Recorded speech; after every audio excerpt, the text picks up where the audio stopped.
So, yeah, I mean, after all of that and all the conversation and after all the negotiation, my overall impression with the arranged marriage was more or less improved. But the fact that there wasn't a manufacturer's warranty, that was just a deal breaker. So I had to say no.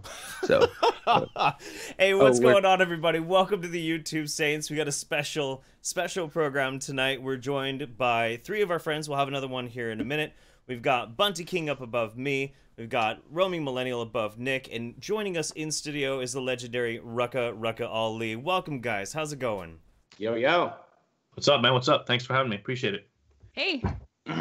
Who invited the Indian alt-right guy? Fuck, man. Yeah. We had to bring someone on because with all the whole Apu scandal, we just had to keep it. We had to keep it level. You know? You needed that. Yeah, Perfect. yeah. Perfect. We're hitting all the quotas. We got 2 Jews tonight. We got 1 woman, lady person, and an Indian guy. It's I think yeah, we're pretty much. I mean, we're bully hunter free, aren't we? Oh, I thought you were calling us 2 Jews. I was like, bro, I'm not Jewish, but then I realized that you're Jewish, fucking Jewish. I got it. I totally get it. I get it. Does that mean I'm the token cracker tonight? I guess. Honestly, man, you are, like, I would have to say, Jeff, that you are one of the biggest crackers I've ever met in my life. Yeah. Like, legit, like, if I could put your picture under the Urban Dictionary definition of cracker, I would, because you are the ultimate cracker. You know what? I'm going to live it up. You go ahead and tip that fedora, and you apologize to this brown man for all your white privileges done. Gotcha.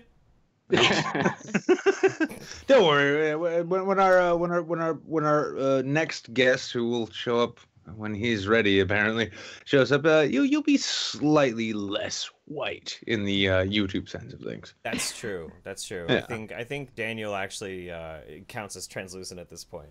Yeah, a little bit. Yeah, a little day glow going on there. That's fine. Yeah. But no, like I'm excited for this though, because one of the reasons why we wanted to do this is we're all going to be together in a week, less than a week. I'm so excited. Yeah, same. So excited.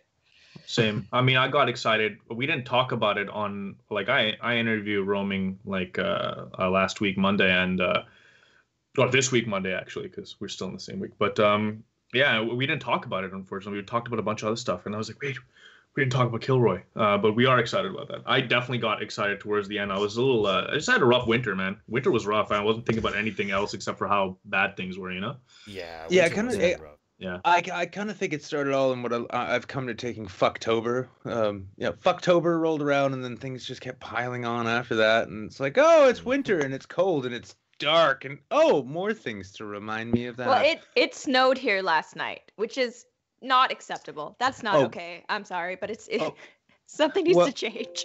Yeah, no, it snowed here last night too, and actually tonight while I was out getting a bit of dinner before the show, and I go out to my friend's car, and as we're walking to it, it's hailing, and the streets are a nice sheet of ice. And I'm thinking to myself, yes. Yeah. Yeah, that's exactly what happened. That's exactly what happened too. Do you go outside today, Ro? Yeah, I did actually. I can share this with you. I had a very scary incident. I lived sort of near some train tracks. And what happened was that I was driving. It was only I was going like 40, and the lights started flashing and the thing started going down. Like, okay, there's a train coming. So I saw it coming. Went to stop on the brakes. Didn't stop. Kept sliding through, and I was like, okay, I'll stop. Like, I'm slowing down. I'll stop by then. Like, okay, still not stopping. I actually, I kind of went through the barricade a little bit, and I was nervous I was going to like crash into the train. It did not though, so that was still a nice little shot of adrenaline. That was a plus. That was a plus. Yeah, not crashing into a train on a given day is usually a bonus. Exactly. So I thought that I had a story, but I mean, I really don't. Nothing to compare to that. I mean, I just pulled up on my driveway and I pulled my handbrake because I drive standard, right, or manual for those of you guys that aren't really aware of what standard is. But and I pulled my handbrake and I start sliding backwards. And I'm thinking, wait a minute, did I? Is the handbrake up? And I realized it's just broken. My driveways are on an incline, right? So it just started car started rolling back. So I was like, whatever, fuck it, it'll be fine. It'll be fine.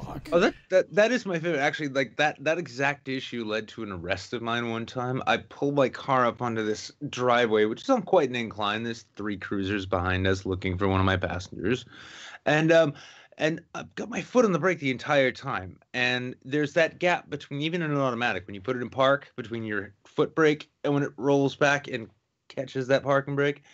Yeah, it was great because as soon as I got asked to get out of the car started sliding down the hill almost knocked into one cruiser, knocked 2 cops into a snowbank. I was so happy with my car that night. I'm like, well, I'm getting searched and arrested. I guess I'm on autopilot the rest of the night. So yeah, 3 cheers for late winters. Fucking Great. Amazing. It was a little too hot here today. Fucking too LA. warm. Was it a little too nice out? Yeah, it's like I got a little sweaty walking to the store. Few too many kites up in the sky. Too many children enjoying their time. Yeah. No, I like. You were, No, go on. You were like in a bunch of frozen ass fucking countries though, in Europe recently. Yeah, it sucked. I don't know how they deal with that shit. Where all did you end up going? Like, I know you went to the UK, but Yeah, else? so I was in Zurich and got to see a bunch of Switzerland there, and I went to Munich. Munich, that's in Germany. That was cool. Okay, that's pretty And badass. Then, yeah, pretty badass. And I was like listening to Rammstein in my earbuds, like, yeah. Did you just go for like a vacation or something or what? Yeah, moving some meth across the state borders. You know how you know about that, Jeff. Right, of course. And a lot of it was spontaneous. I've got friends around the world. Very fortunate. And there was some shit happening in Germany where there was like a big like left-wing, right-wing thing happening. Everyone's yelling at everyone in the street. And we finally figured out that some like right-wing guy was talking about immigration, and a bunch of left-wing people came to like protest that. And it kind of escalated quickly. What happened? Did some people get busted up? What's going on there? I didn't see anyone get busted up, but the Germans, they're always just this close to slipping. Have they gotten to the point though where like the street food vendors, I'm assuming they have them there too, that they just figure out, they find out where the big protests are going, like, oh, we're gonna set up around there because they're gonna be hungry. Yeah, that sounds. Yeah. I'm feeling this is all like one big EU tourist trap plot of theirs. They're just like, yeah, we'll bring people into the major cities promising art and culture, then scare them out into the street with protests, and then sell them schnitzel on the corner. I think it's fucking genius myself. I don't understand. When I put it that way, like even just to myself, I can't make heads or tails of Brexit at this point because fuck. I mean, who would want to give up that kind of revenue? Not me. I was talking recently about how just to bring it down a little bit here. I was talking a little bit of how I don't feel welcome in Europe, but then I was looking at the comments on my video and they were like, oh man, it really sucks that Bunty feels unwelcome.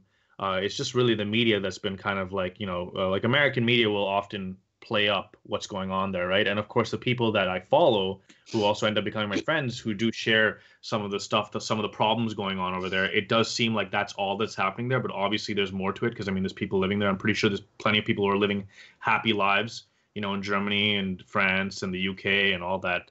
So it's like, I could spend time, like, that's the thing. I feel like I focused way too much on like the bad stuff, and I've been trying to get away from that. I also feel like it probably depends on where you go in Europe, because I mean it's so large, and I feel like there are definitely places in London where I just would not go. But I am still hoping I would like to visit Ireland and the UK this summer, and I mean there's still parts of it that are going to be lovely, and there are parts that I will probably not be visiting. Yeah. Well, that's really any city too, isn't it? Yeah, exactly. That's Philadelphia, fucking wonderful town. New Orleans, another wonderful town. Okay. I could list out a whole bunch of places you just don't want to go, and then a bunch of places you really shouldn't miss. Yeah, I've only been to Philadelphia once, and I was in my internship in DC, and we took like a weekend trip to Philadelphia, and it was just me and all of my Mormon friends, and like the bus just dropped us off, and we were all so scared. Like I think we saw a drug deal, and it was just like a bunch of like Mormon kids, and it's like, oh, what are we doing? You think you saw a drug deal? It might have been one of mine. It might have been one of mine. I apologize if I scared you. We don't belong here. They can smell the fear. I was at a club. Oh my goodness. I was at a club last night. I have some stories, but I'm not going to tell everything. But there was like this. Here's the thing. The club's in a basement. All right. It's a place called People. It's someplace in this part of town called Griffintown. Mm-hmm. Oh no, actually Griffintown. It's actually close to the old port. My bad. And I was down there, and there's like a hip hop club. And the moment I get there, there's this one guy walking around, and like you can tell, like he's on coke. Like there's for sure the guy's on coke. Like I've seen a coke face. I've seen it. I've definitely seen it. So I was like, that guy's on coke. And it's like, obviously you're at a club, that's gonna happen. But like, it's like for me, like I've been around the city so much that I just kind of like drug deals are like whatever. Like I see them, you know. Generally, they just tend to just happen, and then they're done. Right. They're gone. Most people don't want to. Yeah, it's usually the nice thing about like if you're witnessing a drug deal, it's then you can be sure that whoever's involved in that particular crime isn't gonna bother with you because they're kind of busy doing their drug deal shit. They don't want to bring any attention to them. Yeah, it's like, oh, hey, buddy, hey, you want to buy some? You want to buy some cocaine? Hold on, let me finish up with this guy. What's your name, Dave? Let me finish up with Dave real quick. I'll be right. Nah. And I just feel like I'm the kind of person where people would probably like, I don't know. I feel like if there were a lot of girl cops, I would look like a cop. Like there would be like no one has ever tried to sell me drugs just because I feel like I look like a narc. Actually, if you look like a cop but not a narc, if you look like an off-duty cop, you're probably more likely to get someone trying to sell you drugs. They're just like, yeah, it's just gonna be like, hey, listen, man, listen, lady, I know what you do for a living. You want to unwind a little bit? Huh? Got all kinds of shit. So what happened with this coked out dude?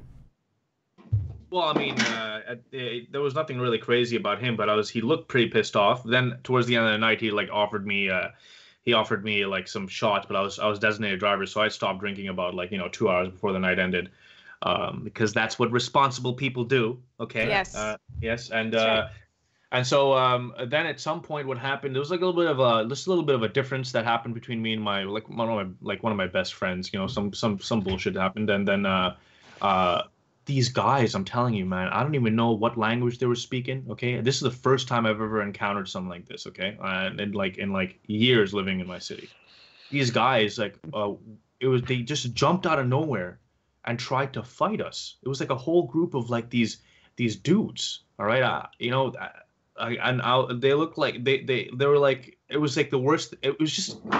I'm trying to refrain from saying certain things because like I was. Like, it's okay. No, you can say it. Like they were all wearing black beanies and white black and white striped sweaters. There's a lot of curly hair. There's a lot of curly hair. A lot of yelling. All right. A lot of like the Jews again. They're notorious for bar fights. I swear. I couldn't believe it, man. I was like, dude, who are these rats? Like, why are they here? I'm like, why did they think this was the move? Eventually, like, we de-escalated the situation. The night started off very weird. We walked into this lineup, right? And the moment the manager looked at us, he was like, you guys aren't getting it. Because we were like 5 guys and we had like 1 girl with us. They're like, no, you're not getting it. I was like, whoa.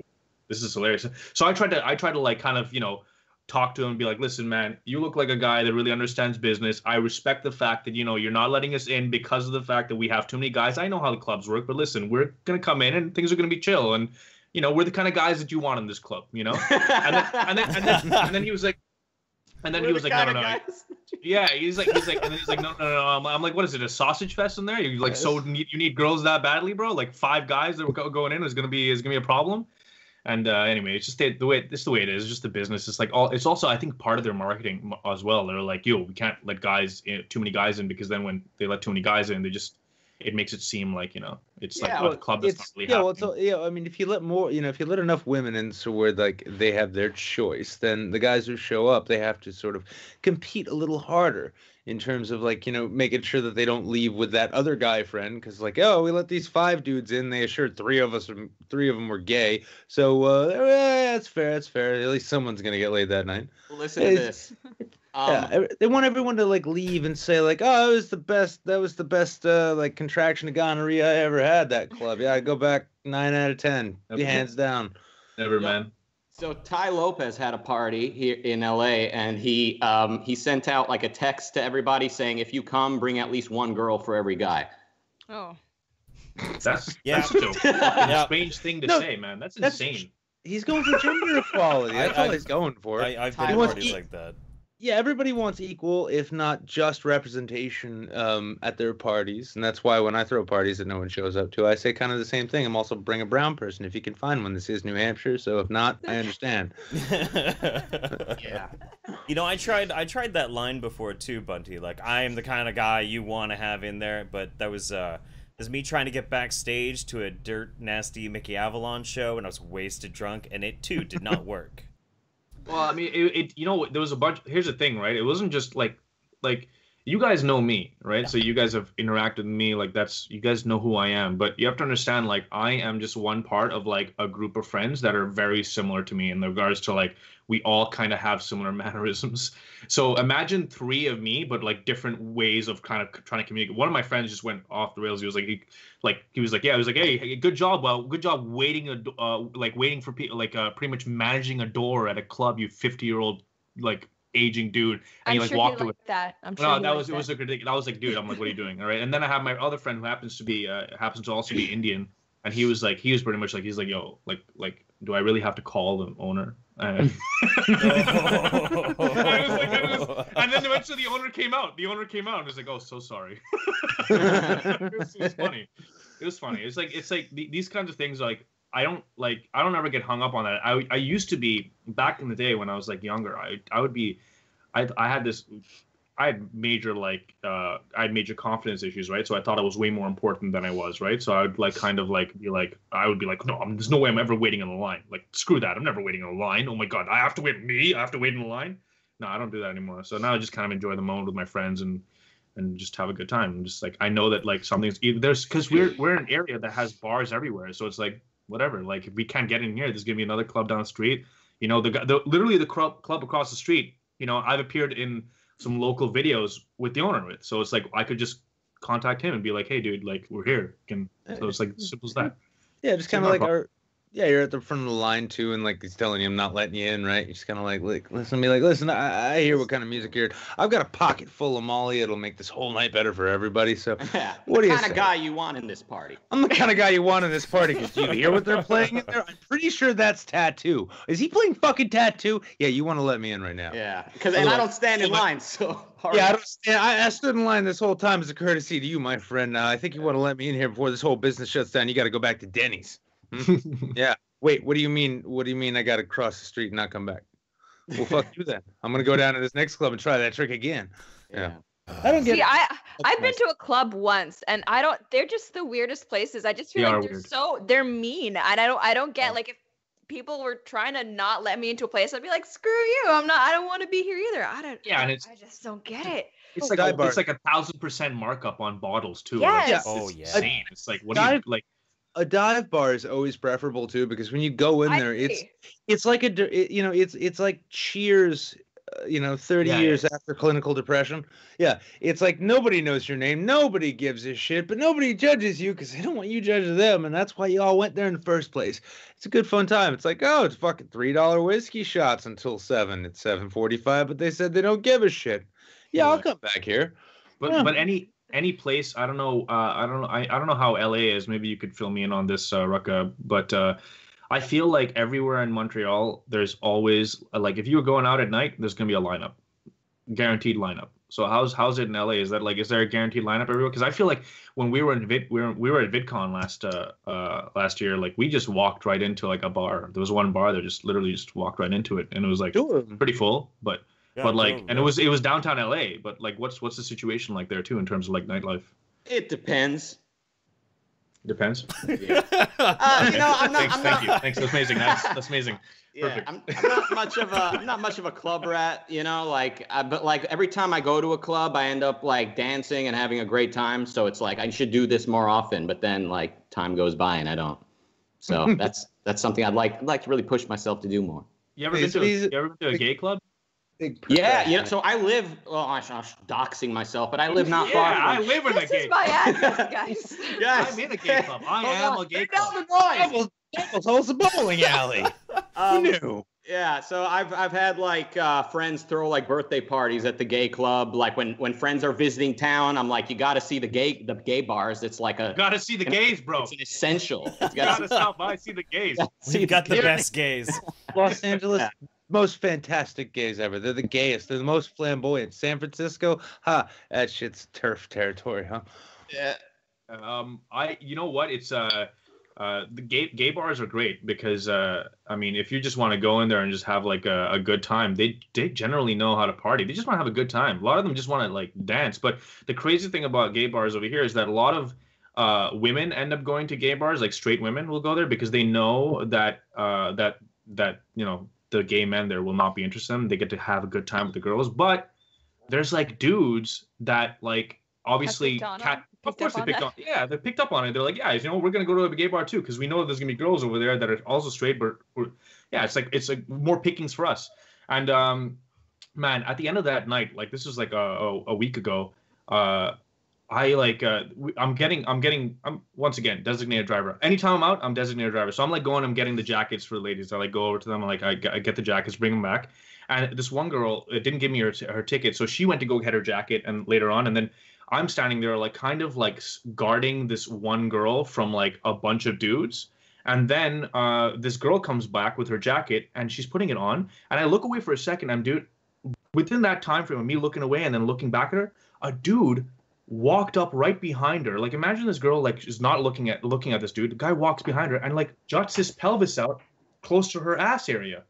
And I just like straight up looked and I was like, really? Seriously? And I just grabbed him. I didn't grab him, but I put my hand on his chest and moved him away. Like, what are you doing? He was like, I don't know, he's like 4'11" or something like that. I was like, what are you doing? He's just hoping that he's so small she wouldn't even notice. No, it's like these guys are so drunk and they're not drunk enough to the point where they're so hammered that they can't figure out they can't see who the drunk girls are, you know? Like this girl was drunk, you know, and like he was there and he was like gonna try to do something. And if I wasn't there, it's just these so grimy, man. Like guys have no game. Well, maybe he's one of those creepy dudes who like rubber bands a plastic bag around his junk and then rubs up against people to get off. Could have been. What? You've never heard of that? You've never heard of that? Yeah, no, that's a thing. That's a thing. Like, what is that? Rubber bandit? What do you mean? Like like it's a the rubber bandit. He is the rubber bandit. Rubber bandit. Dudes who will they'll wrap plastic around their junk and rubber band it in place and then like rub up against people in busy areas like clubs or like on the bus or whatever. Yeah, that's there's like a whole subgenre of fetishes and shit like that. Disgusting. But why the plastic? Really like, I mean, I kind of, not that I get rubbing up against people. Flair. So there's no stain in your pants. It just you collect all your fluids. Oh, gross, disgusting. Okay, yeah. Right. Gross. You see, I mean, it's, you know, I guess maybe it was off. Like, you know, a friend of mine, he's like in his like mid to late 50s, old like New York, old school club scene gay guy. He owns a wig shop and a salon now, if you can get more cliche.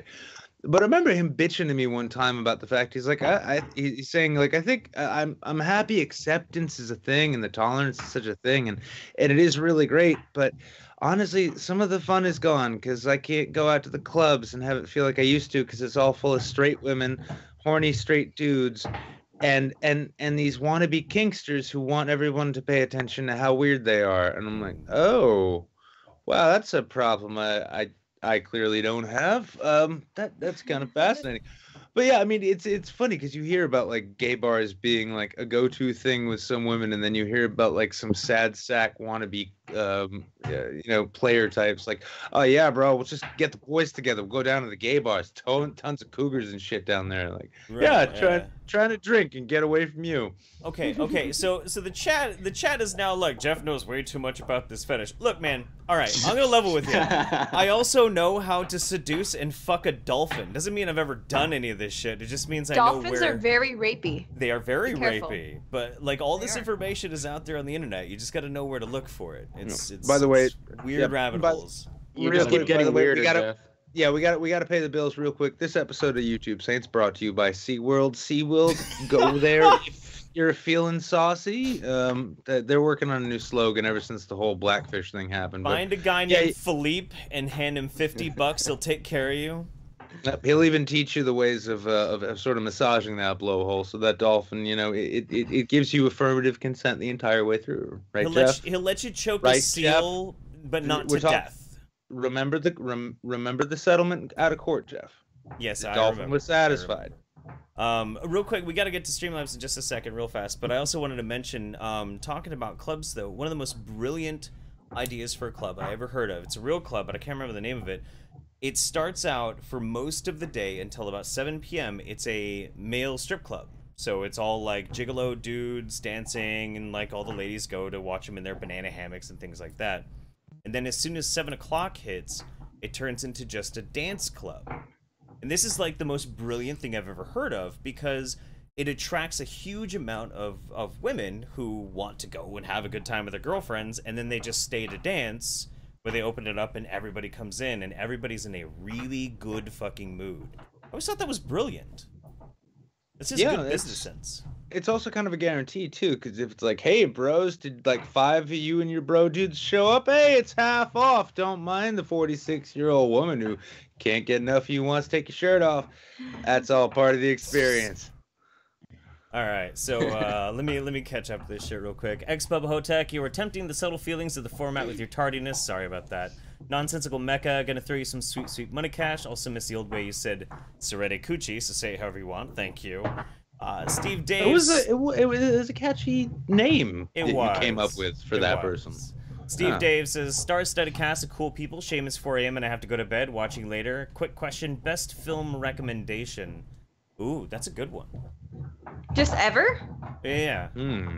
I don't know, but I don't know if you guys have seen A Quiet Place, which is out right now. But Not if you haven't, heard that I was wanna see really it. I really good. wanna it's see good. it. I heard that was really good. It really is. Which is kind of surprising, because like it does kind of come across, at least in like the trailer, is it looks like one of those, okay, it's a thematic thriller horror thing, but I've heard it actually plays more like classic horror than anything else that's really been out recently. Yeah, the trailer I remember being really well done. It was like it didn't show too much. It was just really it set the tone properly. Yeah, that's so much of what I appreciate about horror is the tone. And like, yeah, this has jump scares, but jump scares are easy. You don't want to just rely on jump scares. What I like about this is that it's actually atmospherically intense and uncomfortable to watch, which is like it's hard to pull off. Yeah, the camera's really close on John Krasinski there, and he's just like, shh, and then he just gives the camera one of these look like. I liked. Also, sound engineering is really good. Oh, I bet. Yeah, it's really good. I really liked Annihilation. That was a really good one. That just Me too. I missed that in theaters, man. There was like it's like, on Netflix now. Oh, it is? Yeah, I know, because I was a little bit mad because I paid, like, there's a Tuesday where it's half off, but I actually paid to go see this full price, and then like a week and a half later, I saw it on Netflix. I'm like, do you feel like Netflix is trying to strike deals now, where like they just like literally rip movies from theaters afterwards, like after a while, just like they're doing worse than that. They're doing way worse than that right now. They're doing amazing, by the way. No, they're doing it. No, they're doing amazing. But when it comes to like, what was that? The Cloverfield project. Right? That was pretty bad. I mean, it was entertaining, bad, but it was bad. Well, it was bad. Yeah, no, I wasn't upset.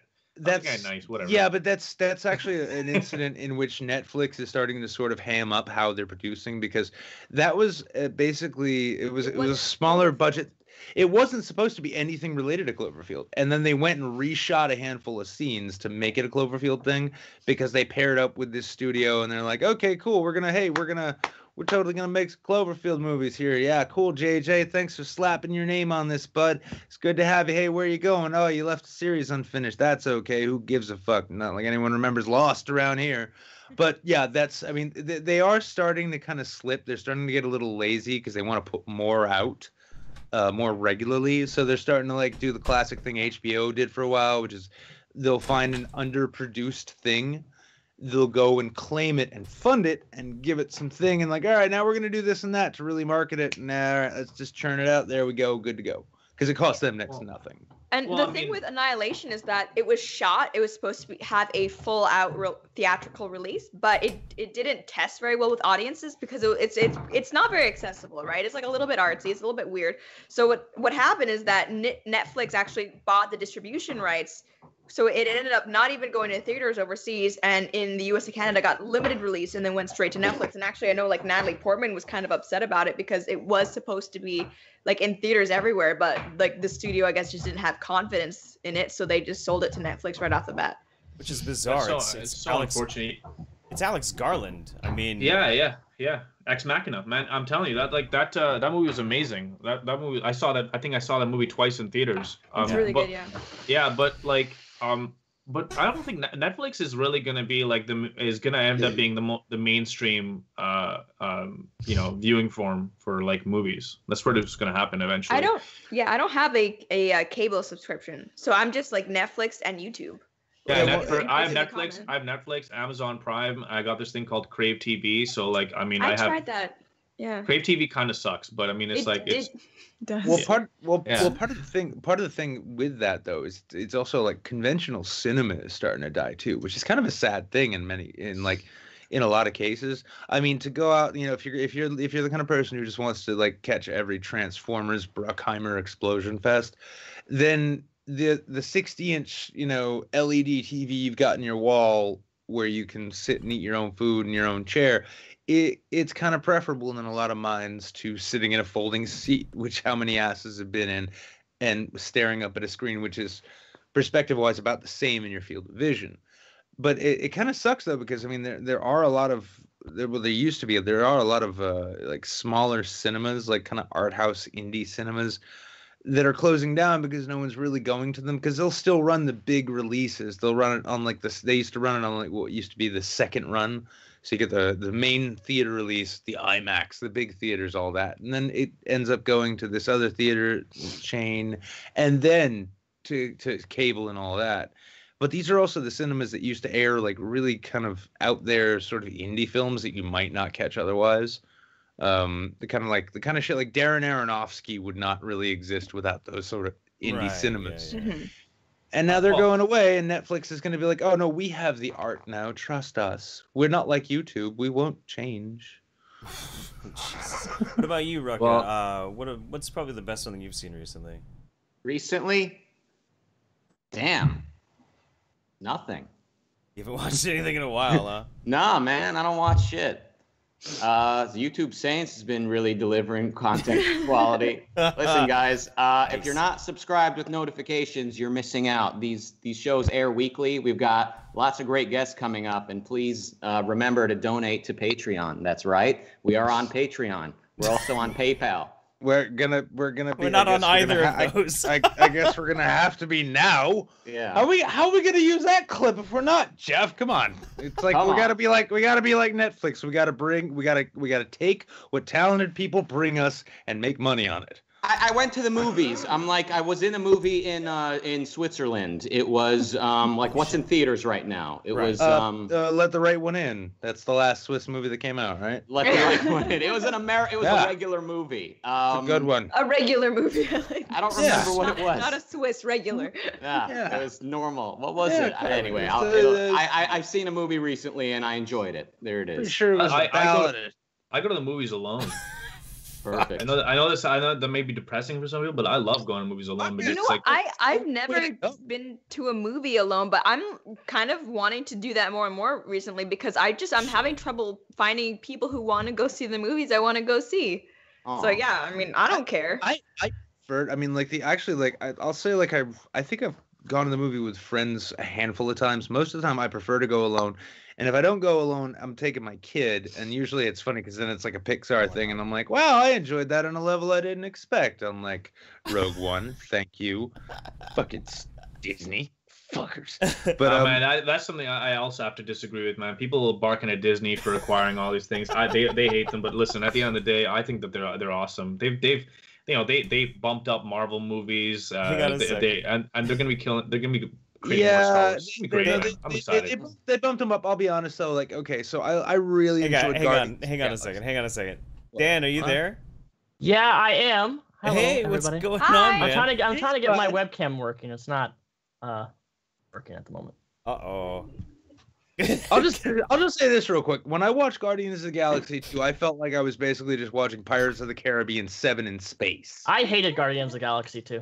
So I remembered what I saw. It was that one movie nobody saw. The black superhero, Black Panther. The black superhero. Yeah. Oh, yeah, nobody saw that shit. Movie, yeah. You know, superhero movie I hope they never make. All right, like Black Panther is cool, but you know that guy who I can't even remember his name. He's in the Captain America movies. He's the guy with the wings. He like flies around. Like Falcon, anytime he's on screen, I'm like no. I'm like, I don't care.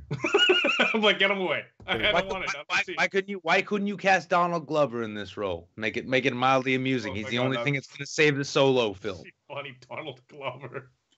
I love Donald Glover, man. Hello, everybody. There we go. You guys There we go. Yeah, what's up, buddy? Listen, I've been waiting for Childish Gambino to become an actual comic book superhero since I found out that was a thing. So, yeah, please, Marvel. You know how he started, right? He started doing YouTube videos. You know that, right? Derek Comedy. I didn't know that. Yeah, Derek Comedy. I know him through Community. Community. Yeah, that was it's called the Community, right? Yeah, that's where like I was like, oh man, this guy, he's here. And then I remembered like Derek Comedy. I remember like his the spelling bee video, you know, and like that was when like that was when like can we say the word? I don't want to say it right now because I don't. Come on, Bunty, you're the closest thing we've got to one. You want me? I could say nigger, but I'm not gonna like. I don't like. You're not gonna say faggot? All right, I'll say it. I live by all the gay bars. I also live near, to dox myself further, I'm not far from the building where Mel Gibson like contemplated suicide in Lethal Weapon. Yeah, not to be racist or anything there, Rucka. I'd hate to invoke Mel Gibson's suicide. That would trigger so many Australians. Yeah. Oh, by the way, this YouTube Saints brought to you by Streamlabs because clearly monetization isn't a thing anymore. Jeff? Okay, you guys aren't monetized? Shit. Not anymore. No. Motherfucker. I'm trying to get the complete channel isn't? Probably not anymore. No, it's lovely too because we've actually gotten into a thing where recently I've been going out and meeting a lot of musicians, local musicians throughout the area, and they get really psyched about the notion of having their music featured on the show, either as intro or outro music, and it's usually a lot of fun. And they always assure me that, oh no, we are our own label, dude, don't worry. And I'd say about 90 to 100% of the time, we end up getting DMCA'd by somebody for that song. So, I mean, with that being the case, I mean, we've already had N-bombs, F-bombs dropped here all night. It's a YouTube Saint brought to you by demonetization. Demonetization's the freshest hot way to run a YouTube channel. And on that note, that's why I didn't say it. I don't want you guys to be monetized. That's all right. No, we got voluntary donations coming in, guys. Listen, Jeff didn't want me to tell you this, but he's broke. He really needs some money right now. Come on, guys. You're not famous after Dr. Phil? Come on. Had to do that side shave. That episode hasn't aired yet. I'm so excited for it though.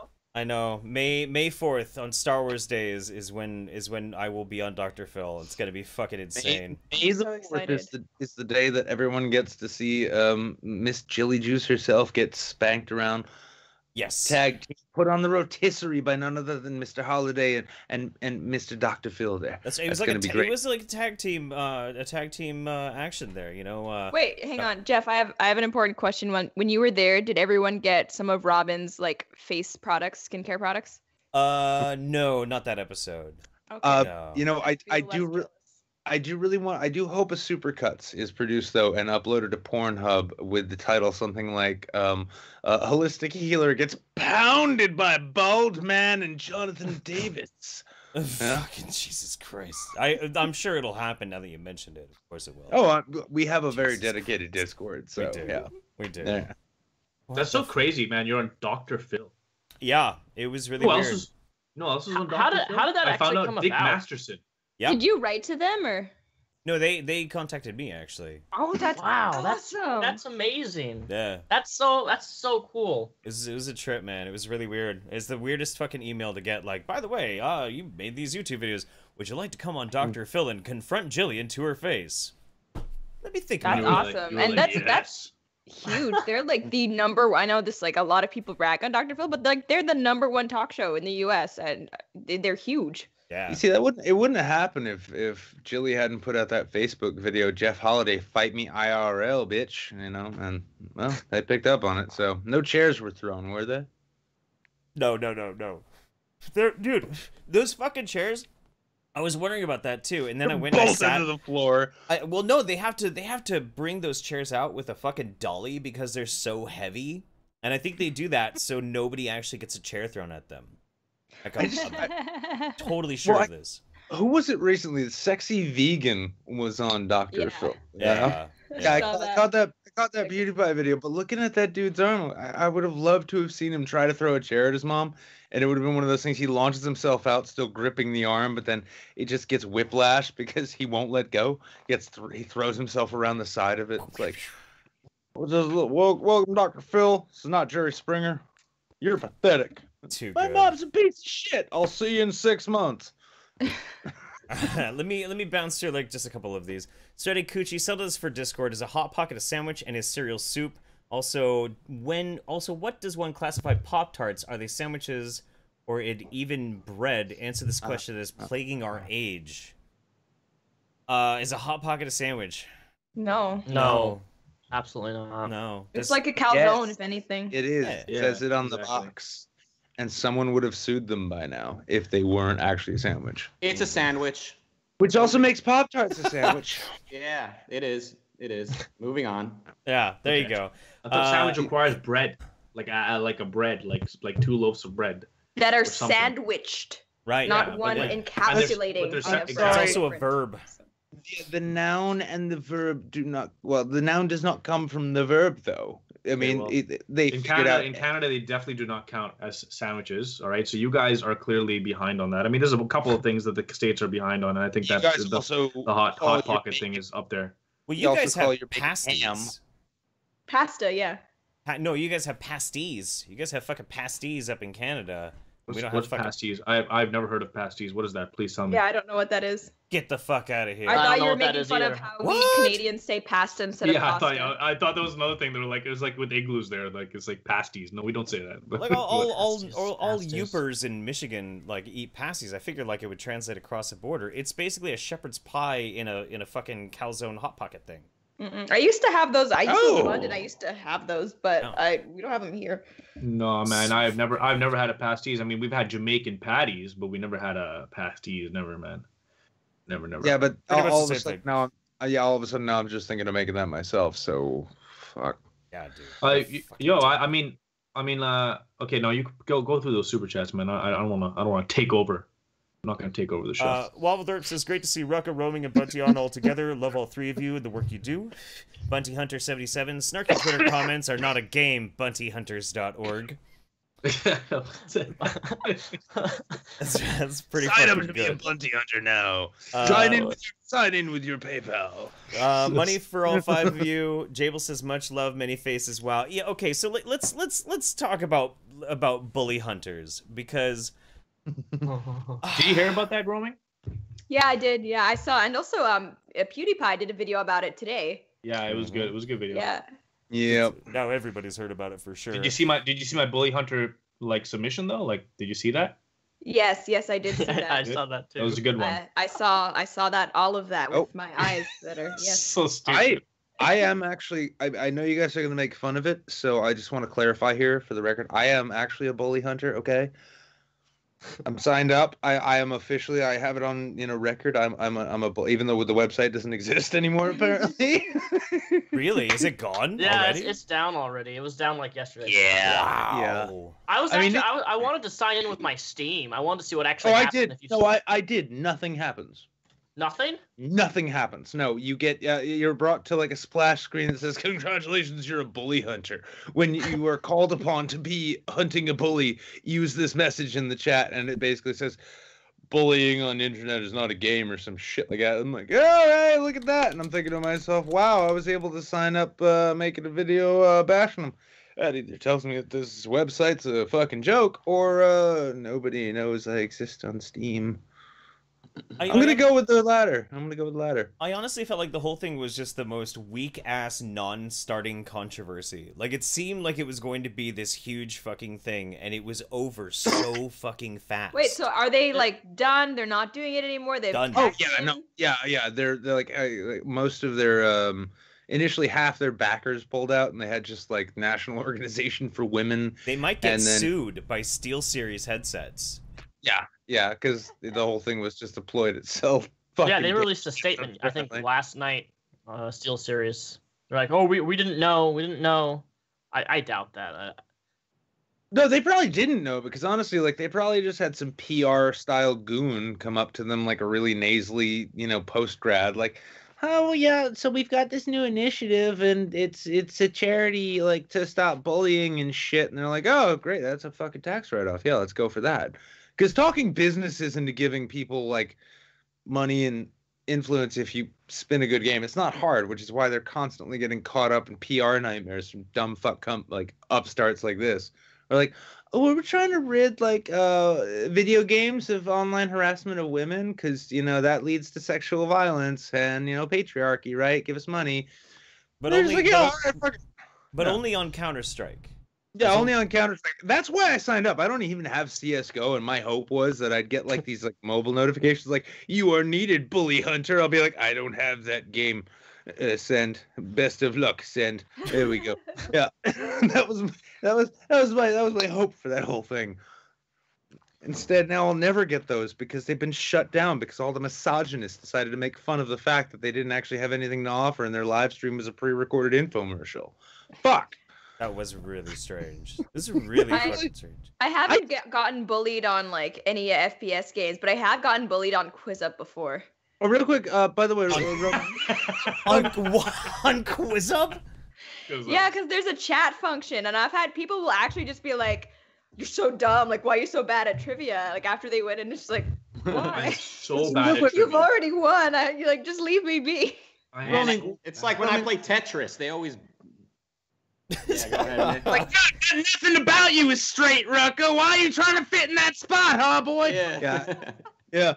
Roaming, by the way, what's your Steam handle? Because it sounds like you've been experiencing a drought of online misogyny there. We'd love to help you here at the YouTube. I think it's just Roaming Millennial. I haven't played in a really long time, though. I know I had someone like on Twitter like tweet at me like, I've added you like months ago and I haven't seen you online. It's because I haven't. And also, there was a while where I was really into Plague Inc.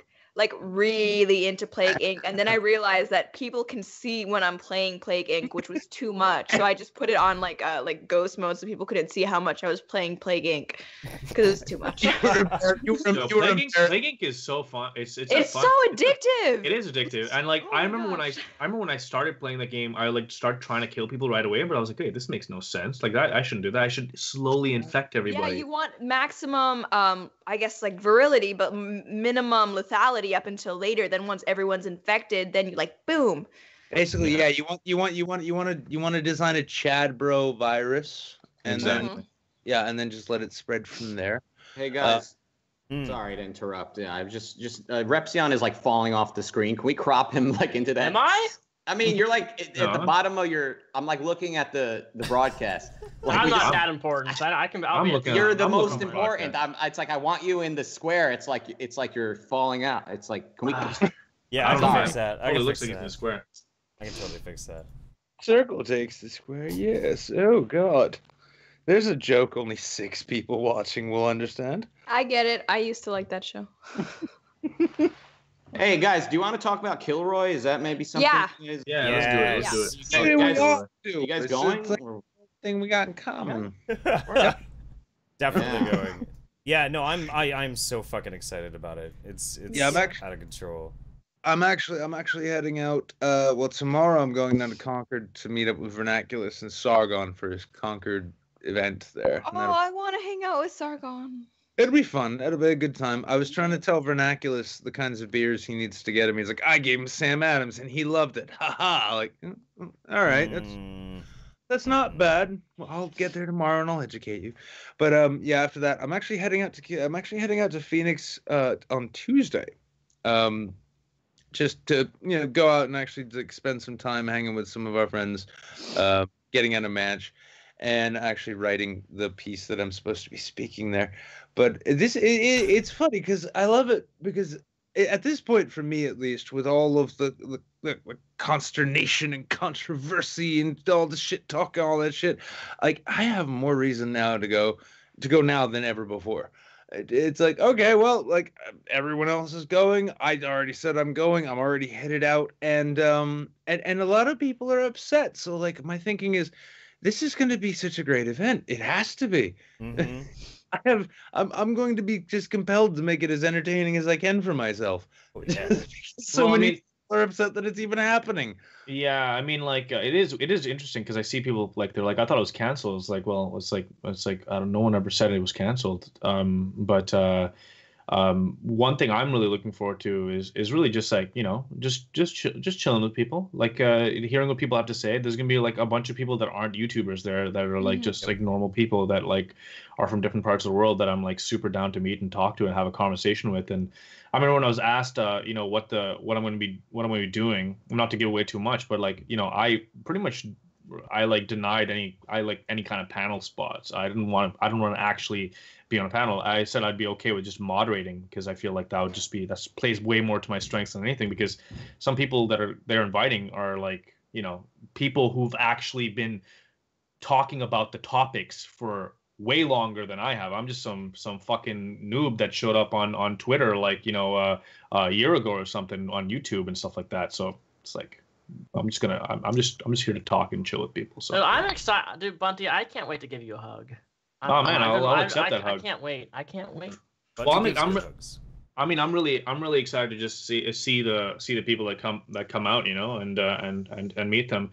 I've been actively trying to remember people's names more. It's a problem because one thing that I've noticed, this is crazy, is it's like unless you're like someone that I talk to frequently, like it's gonna be hard. It's hard for me to remember people's names because I spend so much time on I was spending so much time on social media before I got my ban again that like, you know, when you just constantly like see all these handles pop up and you're trying to give everyone some time.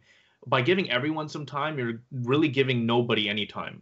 And like in doing that, like you're not really kind of building anything like substantial in the sense like I wasn't able to give people in my life were like, yo, where's Bunty? Where's Anand? Like what's he doing? We invited Anand to this party. Like here he is, but he's like on his phone on Twitter. It's like, why am I doing that? It's just those are the kind of things that, you know, it's a problem. So I'm trying to. My goal when I get there is going to be to really kind of minimize the amount I use Twitter. Just chill, be in the moment, enjoy the experience. I want to remember to take pictures. We'll take pictures. I'm sure. Like just because I'm so bad at that, and then I like afterward I'm like, oh man, like remember this, and I'm like, no, I don't, because I didn't take any pictures. Dang it. That was that was the classic VidCon thing too. Everyone's like, man, I'm gonna make so much content, so many people, all this. Nobody got fucking anything done. We were too drunk. Too busy, just running around eating Denny's and shit. Yeah, but VidCon, I don't really feel like VidCon. I mean, some people I knew that went did some collabs, but my goal wasn't for collabs, man. It was just to once again like meet the people that like I'd spend all this time talking to on Twitter and YouTube. Like these guys are, you know, seeing my new friends and like solidifying that friendship. You know, we so did. That was it. We definitely did. It was for sure. Well, for the most part, I had a bit of a gaffe at VidCon, which I will never repeat again for sure. But that was funny. That was pretty funny. It was pretty funny, but it was also stupid. It was pretty shitty of me. But I thought it was hilarious beforehand too, though, because before anything else was anyone else was aware of anything, a whole bunch of people just thought like, oh god, we've got Floor Jeff loose in downtown LA. Yeah, this is gonna take like 4 or 5 days to find him. I got missing. But so one thing I do want to mention though is especially like the people who are coming, you're saying like the non-YouTubers.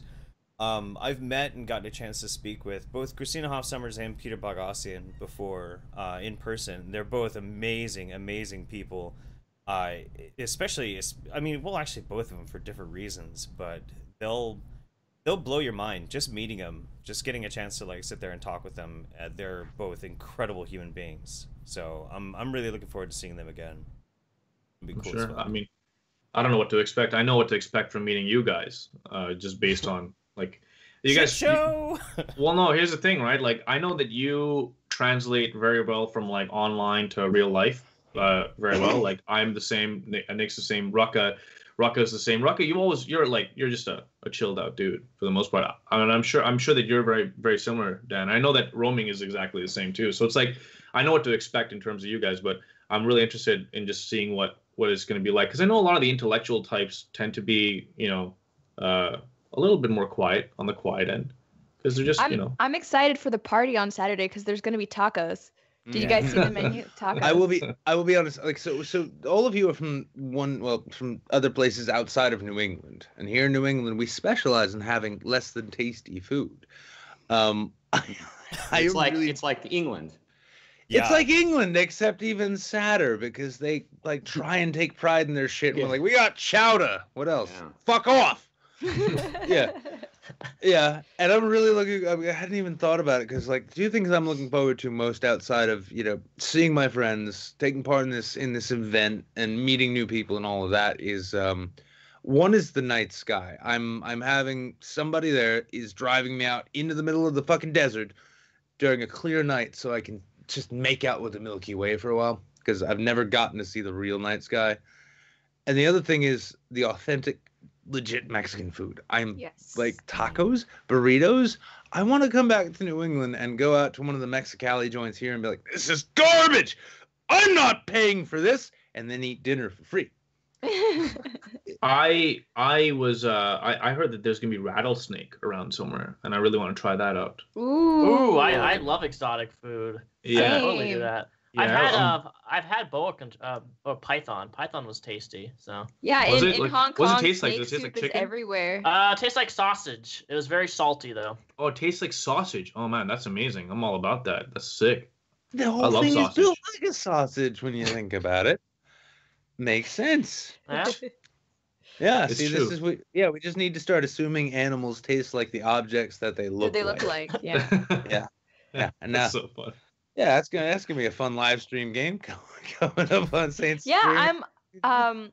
so I'm actually gonna be on the panel that you two are gonna be, I guess, hosting Sunday evening, the last one. I forgot what it's called. the game show. Yeah. So I'm like, we gotta figure that so I'm the host. I guess it's on me to figure out it all out, and then you guys. Like, there was a game show. Do you want to be part of it? And she was like, yeah, like you're hosting it, and these two are team captains. And I still have no idea what it is, but I just heard you guys were like, okay, that sounds fun. Oh yeah, no, I know exactly what you're talking about too. I have no idea what that's about either. I do. I guess Okay. we'll find out. Basically, we hear a quote. I think we hear a quote, like the guy reads a quote, and then we're like, who is that quote like falsely attributed to? Like Jesus, Gandhi, or MLK. I think that, and everyone guesses. It's like guessing a quote. It'll be, guys. It's all under control. We got this. It's gonna be great. Yeah. It's gonna be fucking awesome. Yeah, I mean, I can't work. say that like Richard Spencer is going to be all of my answers, but it'll come up. It's multiple choice, but you can definitely write it in. I'm phone a friend. I'm No, really not a phone good. a friend, and then Phone you a call friend. up Richard Spencer. I'm really good at failing multiple choice questions. Don't worry. It's like we go with all C's. You'll get a median average of 60% and pass. No, it doesn't work. Fuck, why not? I saw that shit on Ellen once. Oh, now it's quiet. Yeah. Okay. Yeah. Thanks. Well, normally you say something and then Jeff like pops in and says something. When I was a TA, we had like little quizzes and stuff, and I would actually be really mean. I would put every answer as like B or something. So like they'd look at it and they'll think like, "There's no way this can't be right." Like a So sociopath. it's psychological warfare as well as learning. So it's just it's good for These them. are kindergarten students. What are you doing? What? No, they're in college. Oh. Yeah. And it's a great thing to do though in like multiplayer online games like PUBG. I've been trying to do some psych warfare in like the lobbies and shit, and I have honestly been thinking of downloading those corporate like interview questions like, if you were a drink, what kind of drink would you be and why? And then just wait for someone to answer like water because alcohol poisons you. Yeah. So can someone can someone just like, someone asked in the chat, they gave a donation and they said, what's everyone's like favorite like I guess alcohol of choice? Like what is your alcohol of choice, guys? Whiskey, straight whiskey guy. Whiskey? Yep. Romy? What kind? What? I said that's hardcore straight whiskey. But what's yours, Romy? What's your alcohol of choice? I'm not much of a drinker. It's been a while since I drank actually. But when you do. I used to like Midori.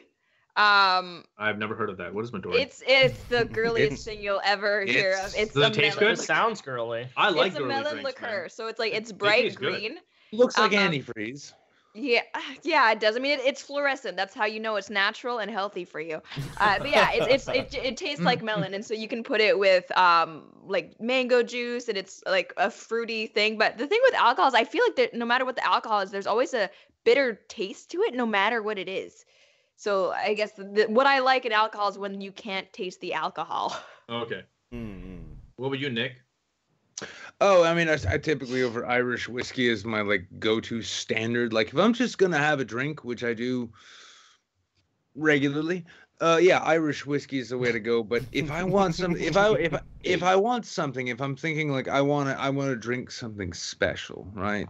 A nice peaty Scotch, like a Lafroig 18 or maybe 25-year-old, or Glenfiddich or Glenmorangie, one of those, like a nice peaty aged Scotch where you can taste the char in the barrel, and you're wondering like, why does this taste good to me? I don't know it does, but I feel like a man. Time to go hit my kids, that kind of thing.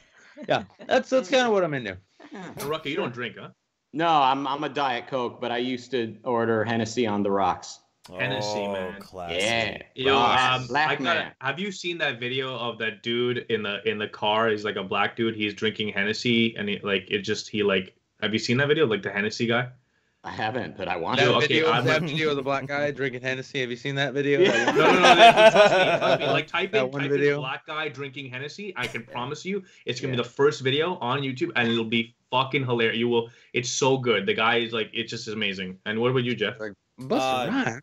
What? Yeah, no, I'm a whiskey neat kind of guy too. Usually like a bourbon kind of thing. Okay. What about you, Bunty?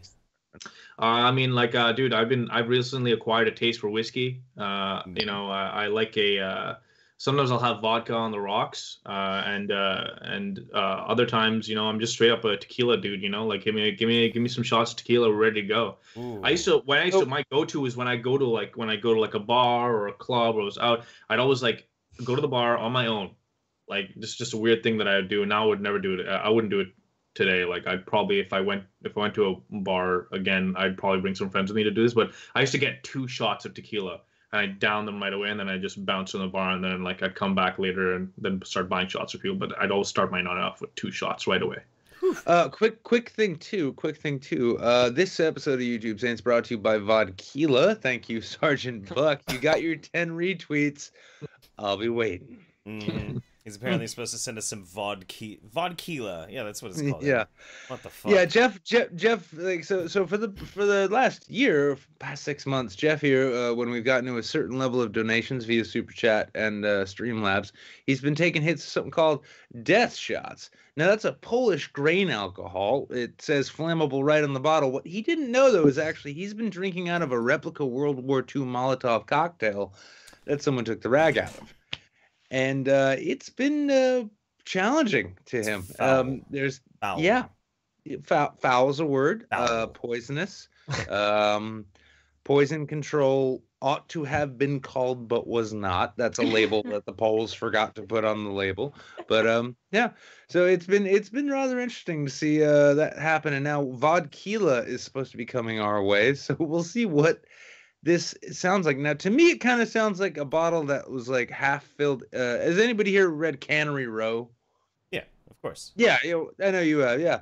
So Cannery Row is these characters. There's these bums. They live in this abandoned house that they bought off a Chinese store owner who had no choice but to sell. And one of them worked at the bar. He used to take all the unfinished drinks and all the unfinished bottles and pour it into one jug and bring it home. This is kind of what Vodkila sounds like to me. It sounds like somebody took all the well vodka, all the well tequila, and just did a 50-50 bottle thing and said, hey, look, we don't have to auction that off at the estate sale now. Yeah. And yeah, so I'm really looking forward to seeing it show up in my P.O. box and ruin the show. Jeff, I'm sure you're looking forward to that too. Oh, I can't wait.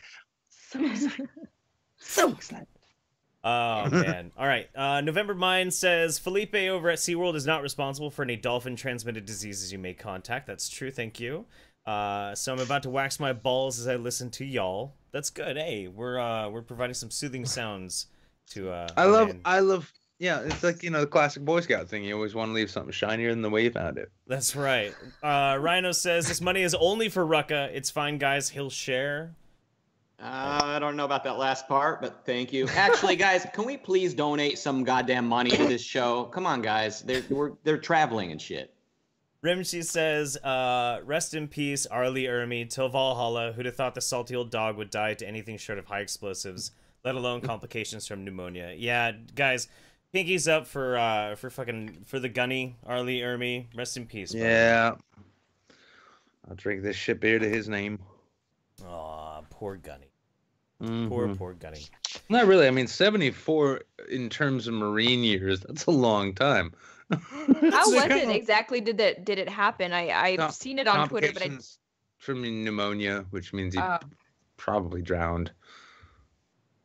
Ugh. Hey, that's what I mean. Fucking pneumonia. I mean, complications of pneumonia. If you die from that, typically it's because fluid in your lungs. Oh, recover from it. Okay. Yeah. Oof. Yeah. Jesus. So yeah. But all the same, you know what? I bet that pneumonia was really fucking regretting that, because yeah. I mean, let's be honest. You don't even get to be a disease and take Arlie Ermey out with him beating the shit out of you first. So that's true. That's very true. Rest in peace, Marine. Frankly, my dear, tipped us out a little bit. Rhino said, I know what Jeff is spending this money on. Daniel, get a pair of socks ready. Do you still sell socks and underwear? I don't sell socks. I sell pictures of my feet. That's it. Dude, if it's and I sold, I'm sorry. Like, to click. I'm like, I'm all for that, man. You do it, whatever gets you, all right. But like, when I heard that first, I died of laughter. I thought it was Yeah, because I remember I was watching one of your what videos. do you think my parents thought? Trust me, what do you think my parents thought? My mom thought I was gay. My mom thought I was gay. She's like, why are you selling pictures of your feet? I was watching one of your videos when you first announced it, and then I was like, what did he say? Like, is that a joke that I'm just not getting? And then I remember I scrolled down through the comments and no one was mentioning it, so I'm just like, oh, I guess it's okay. Everyone's just like cool with it. I was like, oh, because I get asked for feet pictures all the time. Like my spam box, I spam pictures. I did too. So the thing is, I didn't even know there was a market for it. I found somebody tweeted me a Tumblr blog of me. And it was an old vlog I did from like 2011, right? And they screen cap like shots. I was running in my parents' backyard barefoot, and I was like vlogging with my dog or whatever. And they screen cap like every second of my feet. And I go to this Tumblr, and it's this big compilation of me and other YouTubers' feet. And I'm like, wow, this has almost like 3,000 reblogs on Tumblr, which is a lot. So that's where the idea came from. I'm like, well, people really want feet pictures. I'll charge you money for it. There's definitely a lot of people who are into feet, and I can tell you something right now. There's a lot of people who are vocally not into feet, but are secretly into feet. They do it all the time. I see it. People like, oh, I would never do that. I would never want that. I've had people email me like, I'm really private about my feet fetish, foot fetish. You know what you gotta do? You gotta put like a $500 a video patron level up, and Romy, it's like you'll just do squishing you videos. Make so much bank on your feet. I'm not trying to sell you out or anything, but like, it was funny. Just a toe, you'll make hundreds. You're a girl. Girls make so much more than the men do. There was this one email that I was reading. It was really nice. Like, oh, I love your videos. I think it's great that you're speaking up about this issues. Like, it was really, really long. I was like, oh, this is so sweet. And at the end, they were just like, P.S. How much would it be for feet pics? Smiley face. And I'm like, oh, that was a weird way to end. It's such a weird I am so disgusted. Let's be honest, though. Feet are $700. Like it's innocent on our end anyway. At least it is for me. Like I've never done anything remotely sexual, and I won't ever. Maybe for them. With feet? No, with feet ever. Yeah. Just never. Well, see, I wear flip flops in the summer. I don't care if people see my feet. There's a fucking weird, like, it's not even a hang up, just one of those weird, like, memory, like, things I remember. Years back, I had this girlfriend in Philadelphia, a gorgeous chick. She used to be a stripper in Atlantic City. Still really, like, not altogether broken, but all the same. So she gets really pissed because I go down to New Orleans and she finds out that I went to the Larry Flint Hustler Club with my friend. It's like, what the fuck? You looking for other girls? Yeah. Well, you know what? I'm not bartending in my weekend job. I'm working parties. Like, what the fuck kind of parties? Foot fetish parties. I'm like, oh, hey. It's funny. It's funny.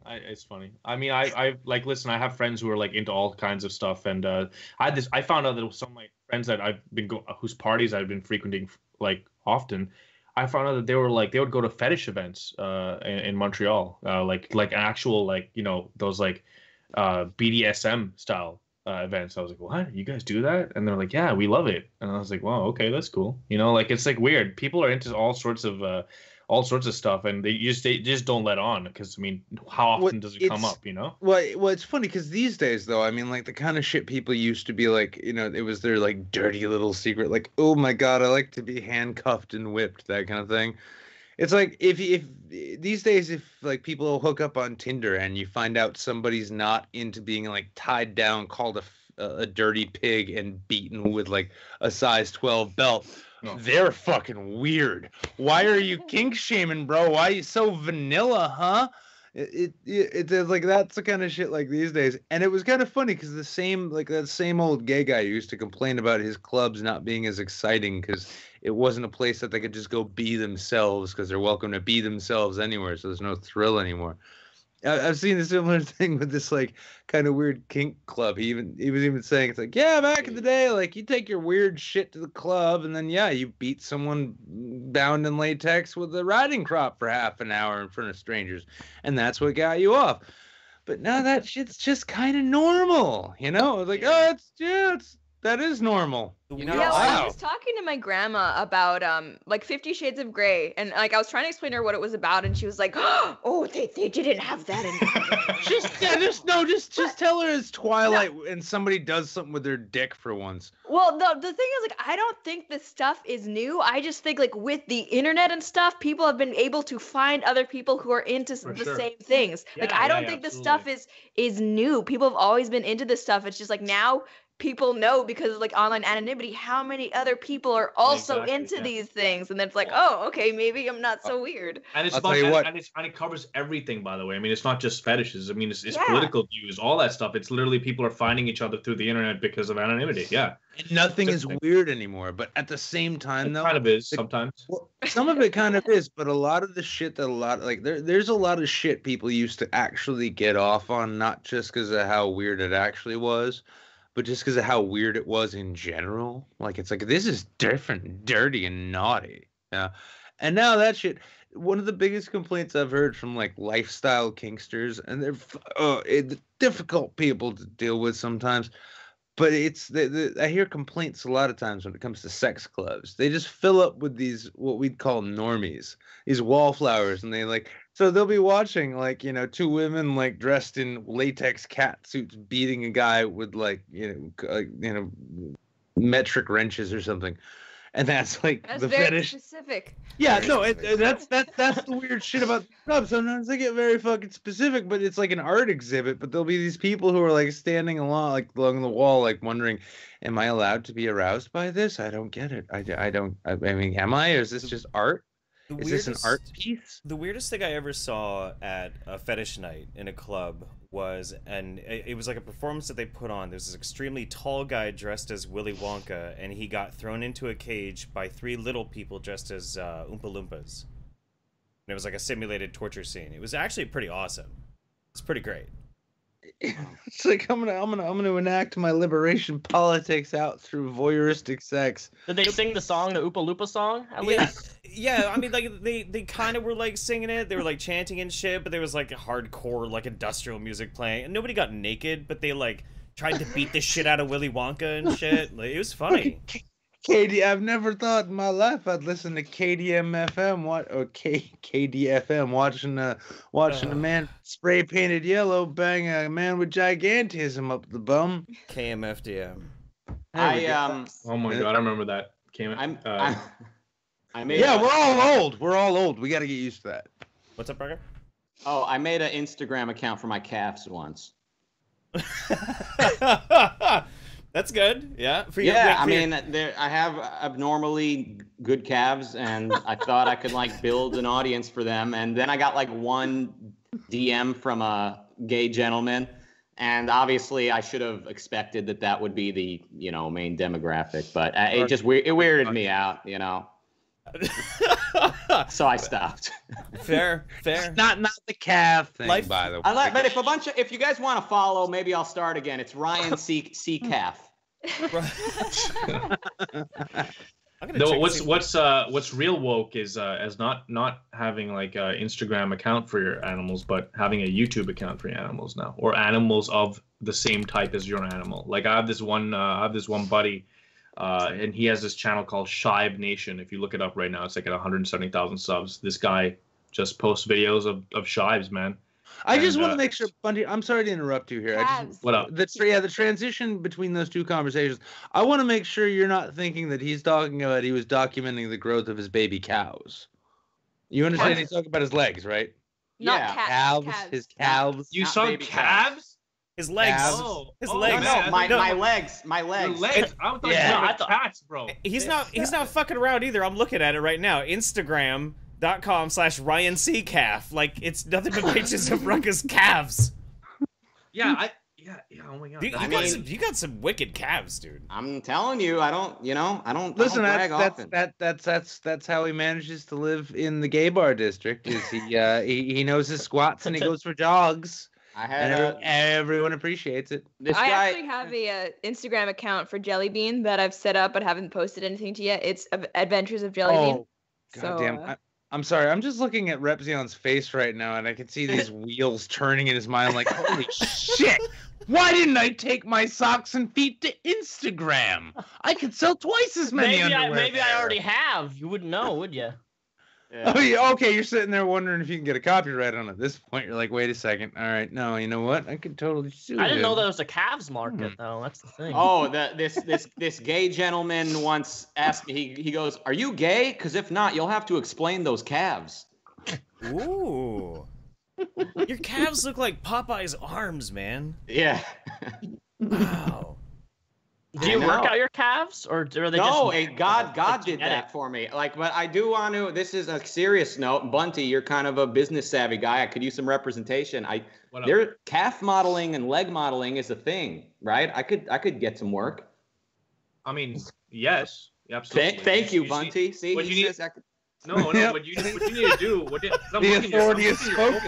How long have you been doing this for? Because I'm looking at your profile right now. Like, how long? It's been a while since I haven't updated it. No, you need to update it. You need to update that, dude. Every day, bro. Do you update that, dude? No, Rucka. What agent? Yeah. I'm unrepresented. I am looking. Hey, if you need a professional photographer, I'll take some good photos of your legs. Let's do that. And I'll happily take 10% of every dollar raised by those calf shots. Because all right, roaming. Do you have any experience with waxing calves? I can use some. No, Rucka, what you need to do, man, is you need to start, shouting out your calf account to on your videos, man. Do that, man. Grow it that way, get a little bit of growth. What I noticed over here is you got a lot of hashtags. You should limit it to like 5 hashtags.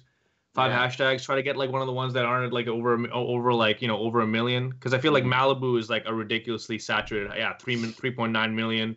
Yeah. Calves of Instagram. That's good. That's not bad. I didn't know calves of Instagram was a thing. I'm learning. But did you guys see that the Bella Thorne thing? She makes $65K per sponsored Instagram post. Yeah. That's insane. Wow. $65,000 for one Instagram post. I was like, man, I need to start going on, like, posting on Instagram more. That's insane. You would absolutely, if you like took good photos and you put them up and you planned out your Instagram properly. I mean, I would say like plan it out like it's fake, be authentic. But like, if you did that, Instagram engagement is way more valuable than Twitter engagement. It's like I think it's up there with YouTube engagement, honestly, because of the way like it just works. I mean, people who follow people on Instagram, like actually follow them, those are actually like legit followers. Like they it's crazy. There's people who are just exclusively Instagram accounts as opposed to, if you look at Ricky Burdick, you know who Ricky Burdick is, right? Oh yeah. Oh, I love him. Ricky Burdick is my he's like my buddy from Toronto, and he's like he's pretty much he's a cripple, right, for lack of better words. Yeah. So this guy. This guy's almost a million subs on YouTube. Well over, I don't know how, I haven't checked his Twitter followers, but he's doing a completely different game on Instagram. Like his Instagram game is like really, really good. You know, he's getting like great views on Instagram. He puts up videos there and stuff like that. It's like, you know.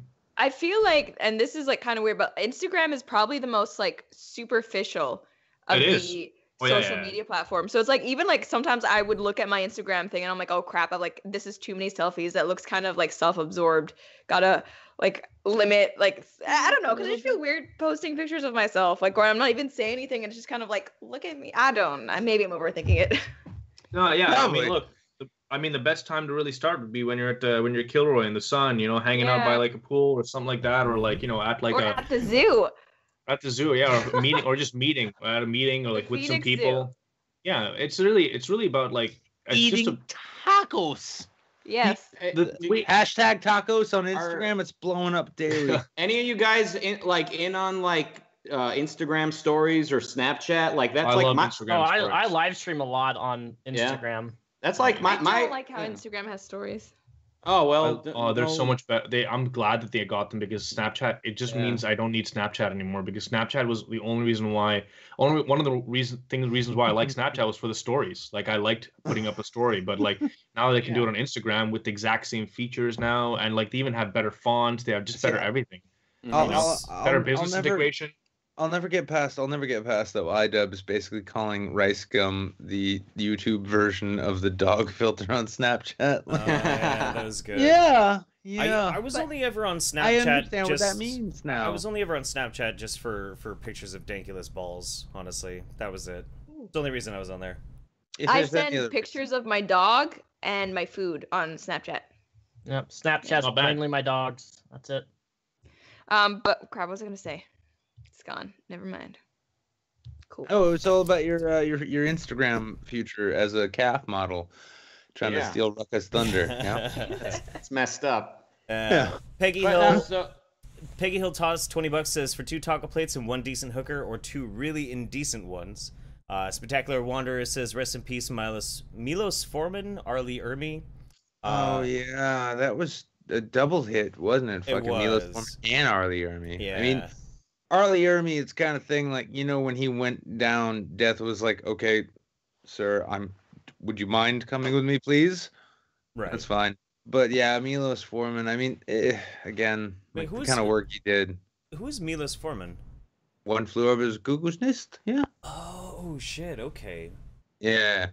Epic director, you know, Weinstein.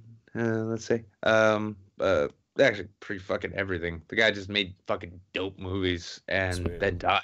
So, yeah, it's sad. But I mean, I'm sure J.J. Abrams will pick up in his stead, you know? I mean, I for one am a really big fan of 3/4 of a story being done before the motherfucker jumps on to the next project so he can buy a new suit. I'm a big fan of that myself.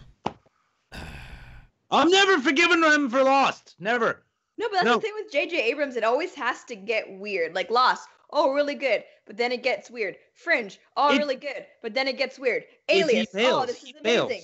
Then it gets weird. Like no, you know what it is? He's a film guru. He's a screenwriting guru.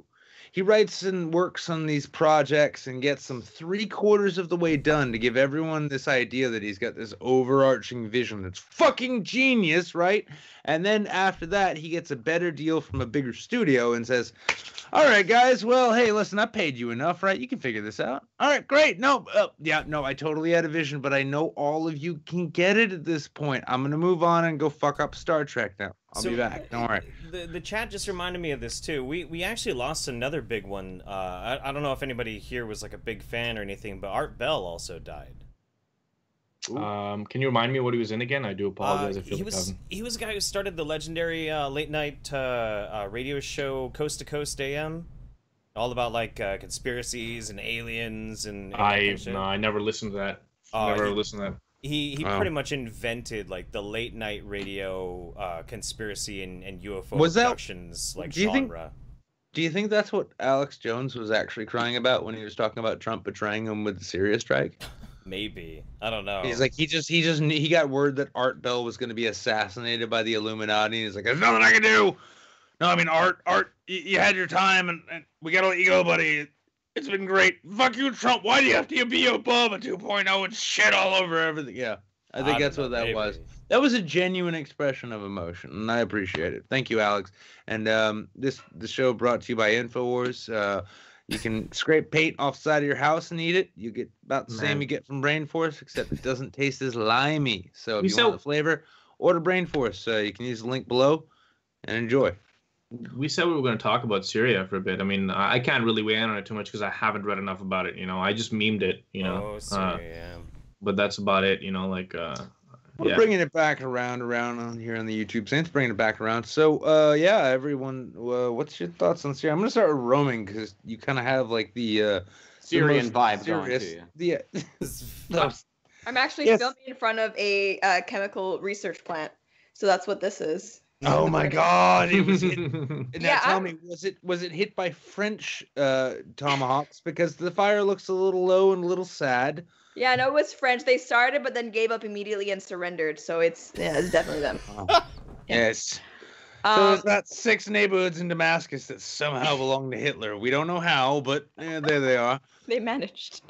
I don't know about you guys, but I'm very, very anti bombing the Middle East more, especially, if it's something targeting ISIS, that's one thing, but I feel like, historically, Iraq, Afghanistan, it's just, I don't think it has turned out well, and I was so disappointed because I thought, during the campaign, Trump presented himself as the anti-interventionist compared to Hillary, right? And I just feel like as soon as he got in, he surrounded himself with the same neocons that were with Bush, and now we're getting the exact same thing, and people don't want this. I've seen polls, public opinion. People don't want another war in the Middle East. So I'm really disappointed, actually. I'm solidly upset. Yeah, but how many want a war with Russia? Yeah, exactly. I don't think World War III is going to happen because of it, though. No, absolutely not. I think that people are like, this is like, first of all, please, I've never, ever, in my entire time on YouTube, ever positioned myself as some kind of intellectual heavy hitter, okay? I could be reading way more books than I am right now, and I should. But at this point, I'm like not at that point where I'm like, I know everything. But I just have a feeling, based on our consumerist society, all right, that I'm going to sound like a bit of a commie here, but it's just the reality. Like, we do live in an age of consumerism. Everybody wants, everything. And there's a bunch of rich people that want to stay rich. And at the end of the day, I feel like apart from the actual war market, the people who are making the arms, like, I'd say like a majority of the cash is in other stuff. So they want to keep that going. They want to keep that happening. And I just don't feel like there's going to be another world war anytime soon, because it wouldn't make sense. People it would cause too much, it would just destabilize too much shit. But then again, this is just me with my almost useless, very very normal average Joe opinion. Okay, that's all I'm saying. I have a question about, since we're talking about Syria, and this just shows my, I don't know. Whatever, bro. Did Assad actually kill his own people? Do we actually have confirmation if that's a real thing? Because that's. Last week, I've been, with all the stuff that's been happening with Syria, I've been trying to find out if that really happened. Did the Syrian government actually use sarin gas to kill their own people, or is that just? Well, I think Is that real? Does that really happen? I think there's a war going. The gas going. is real, obviously. Yeah. Well, no, the part where people are killing each other is real. That's a war going on. But then the gas part is maybe the part where you might have questions. Who deployed it is kind of what people are asking, and there's conflicting evidence because this has happened twice before. The last time Trump did another strike on it, and the UN reports, there was this one UN report that was this kind of looks like the rebels did it. There's conflicting stuff, and it's hard to say, right, once it's all said and done, because they're looking at all right, what kind of gas is it, kind of how was it deployed. And the thing is, with the one that was just done at this point, we haven't had people on the ground, so how can we know? And that's the thing. It's one thing if we're we're sure, but based on the whole thing with Iraq, that little snafu and how that didn't work out with those WMDs, I think we should be a little bit more cautious this time around. Maybe that's just me. I don't know. Yeah. I think that there needs to be minimal intervention in the Middle East. I think that's just like a thing that we've all learned from like the Iraq War and stuff like that. I feel like Romeo already said it. So, well, I'll offer the devil's advocate's perspective here. Yeah, it's one of those things like, so you're balls deep in a woman that is not on birth control, and you're just going away, pounding away, and you feel it coming on, and then all of a sudden it starts to happen, and you realize you can pull out, but then you feel the first pump, and you realize it's a little too late. I think that's kind of where we are in terms of the Middle East at this point. Now, Syria is...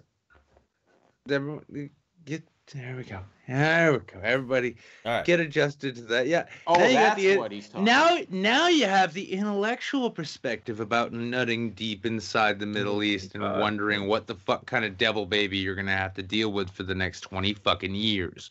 Let's consider this, shall we? When it comes to Syria, it's already being posed as a proxy war of Russia against the United States. And we've already got a thing to the point where our own politics is so fucking twisted up about Russian collusion that half the people are wondering if the entire strike in Syria wasn't just a trick of Donald Trump's to distract everyone from the bigger story. Versus sort of 8D chess versus the alternative, which is that the collapsing set of dominoes that U.S. foreign policy has been setting up and knocking down for the last 50 or 60 years is actually not finding all its way out to Syria finally, having started in Iran and then continually falling over with every other domino having the big Star of David on it. So we can ask ourselves back and forth if we're fucking in the is this us cleaning up our own mess, or is this us starting a new mess that we'll never be able to clean up? How delayed is the information that we're receiving? That's the other thing too. I mean, like, look, I just have this feeling, and maybe just call me crazy here, but I feel like Donald Trump wouldn't be really revealing all of his like plans on Twitter. I feel like the government's really... I would not be surprised if he did, to be honest. No, I really just don't see how that would make any sense. I mean, I really feel like there's at the end of the day, there's a lot more going on that we don't know about, and I feel like these governments are powerful enough to... I mean, they've already shown that they're powerful enough to tailor the news for people. Like they are, of course they are. Of course. So like, so if at the end of the day, like any information that we're receiving is information that is like that filtered. People. That's been filtered. People are like, yeah, okay, that's good. Let's let it go through. Like that's pretty much it. So whatever's happening in the Middle East, it's everything is already happening, and it's like everything. There's a plan for everyone's got a plan, and it's like, and we don't know that plan. Yeah, and it's a great thing though too, because so many. This is one of the things I love when I see like, especially like online political news outrage, is. So many people are like, oh my God, I can't believe this many people are fooled by this, or that I was tricked into thinking this. It's like, honestly, let's remember what our environment is. We're living in an environment now where people are openly celebrating the fact that the mainstream media is so shit that people are turning to alternative media. And then enough people actually look to like Paul Joseph Watson for news reporting. To the point. The very fact that, everyone's like, I can't trust the mainstream media. It's too full of bias. That's why I like the Young Turks. That's why I like Rebel Media. That's why I like InfoWars. That's why I like Democracy Now! I'm sorry, like, if I hear one more person talk shit about media bias in the mainstream and then cite evidence of such from their favorite alternative media site, I'm gonna put a bullet through my fucking head, or I'm just gonna like these like sites like the Young Turks. I mean, why I'm no fan of the Young Turks, but I would still probably maybe not necessarily trust them. But when you listen to them, they make no attempt to hide their own biases, right? They're straight up, this is our agenda, we're reporting from this agenda. I mean, like, same with me. Like, I don't consider myself objective in any way.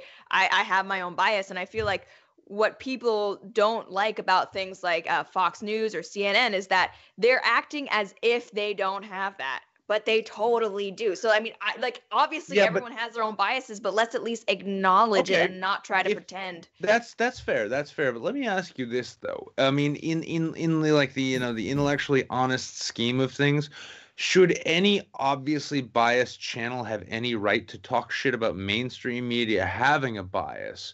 Because well, that's like asking, do activists have the right to critique dishonest journalists? Like, yeah, like if you're, because I think it's a different sphere, right? Like, I don't consider Paul Joseph Watson a journalist, right? I consider him a commentator activist. Infotainment. Right. I would consider, you know, he definitely considers himself a journalist. And that's the fucking he problem, says that all isn't the it? time. So, I mean, like... This is the problem, though. And it's like, it's not even that I have a problem with bias. I can actually appreciate and respect an organization or an individual who says straight up, like, I'm presenting you with this my own bias, right? But when we get to this environment in which, like, you know, I mean, we have an environment now. I remember Alex Jones and the InfoWars scene itself, like people like Paul Joseph Watson, all this shit, 10, maybe 12 years ago. It was like, it was a fringy, fucking cringy joke. It was something like, oh my God, yeah, of course 9/11 was an inside job and everyone on Flight 93 was a crisis actor shuttled off to a NASA site where they were shipped off with a fucking settlement. It was a cringy fucking joke. But now we have people actually taking this kind of shit seriously. Like Laura Loomer, Miss some Antifa motherfucker slashed my tires that have clearly got dry rot through and through.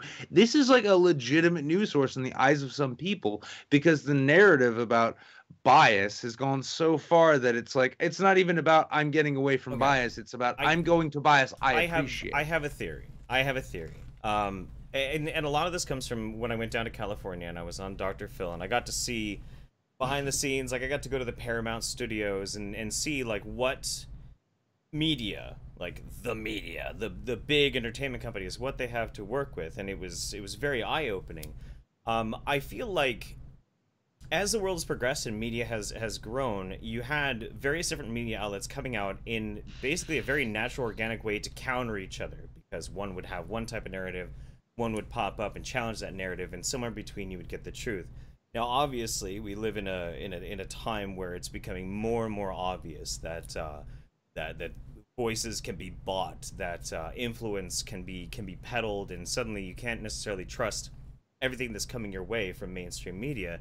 I feel like the new media, and that includes even like infotainment people like Paul Joseph Watson. As much as I don't necessarily like the guy, that's also kind of an organic answer to what we can see as a problem with old media. I think the new media is kind of a way to keep them on their toes.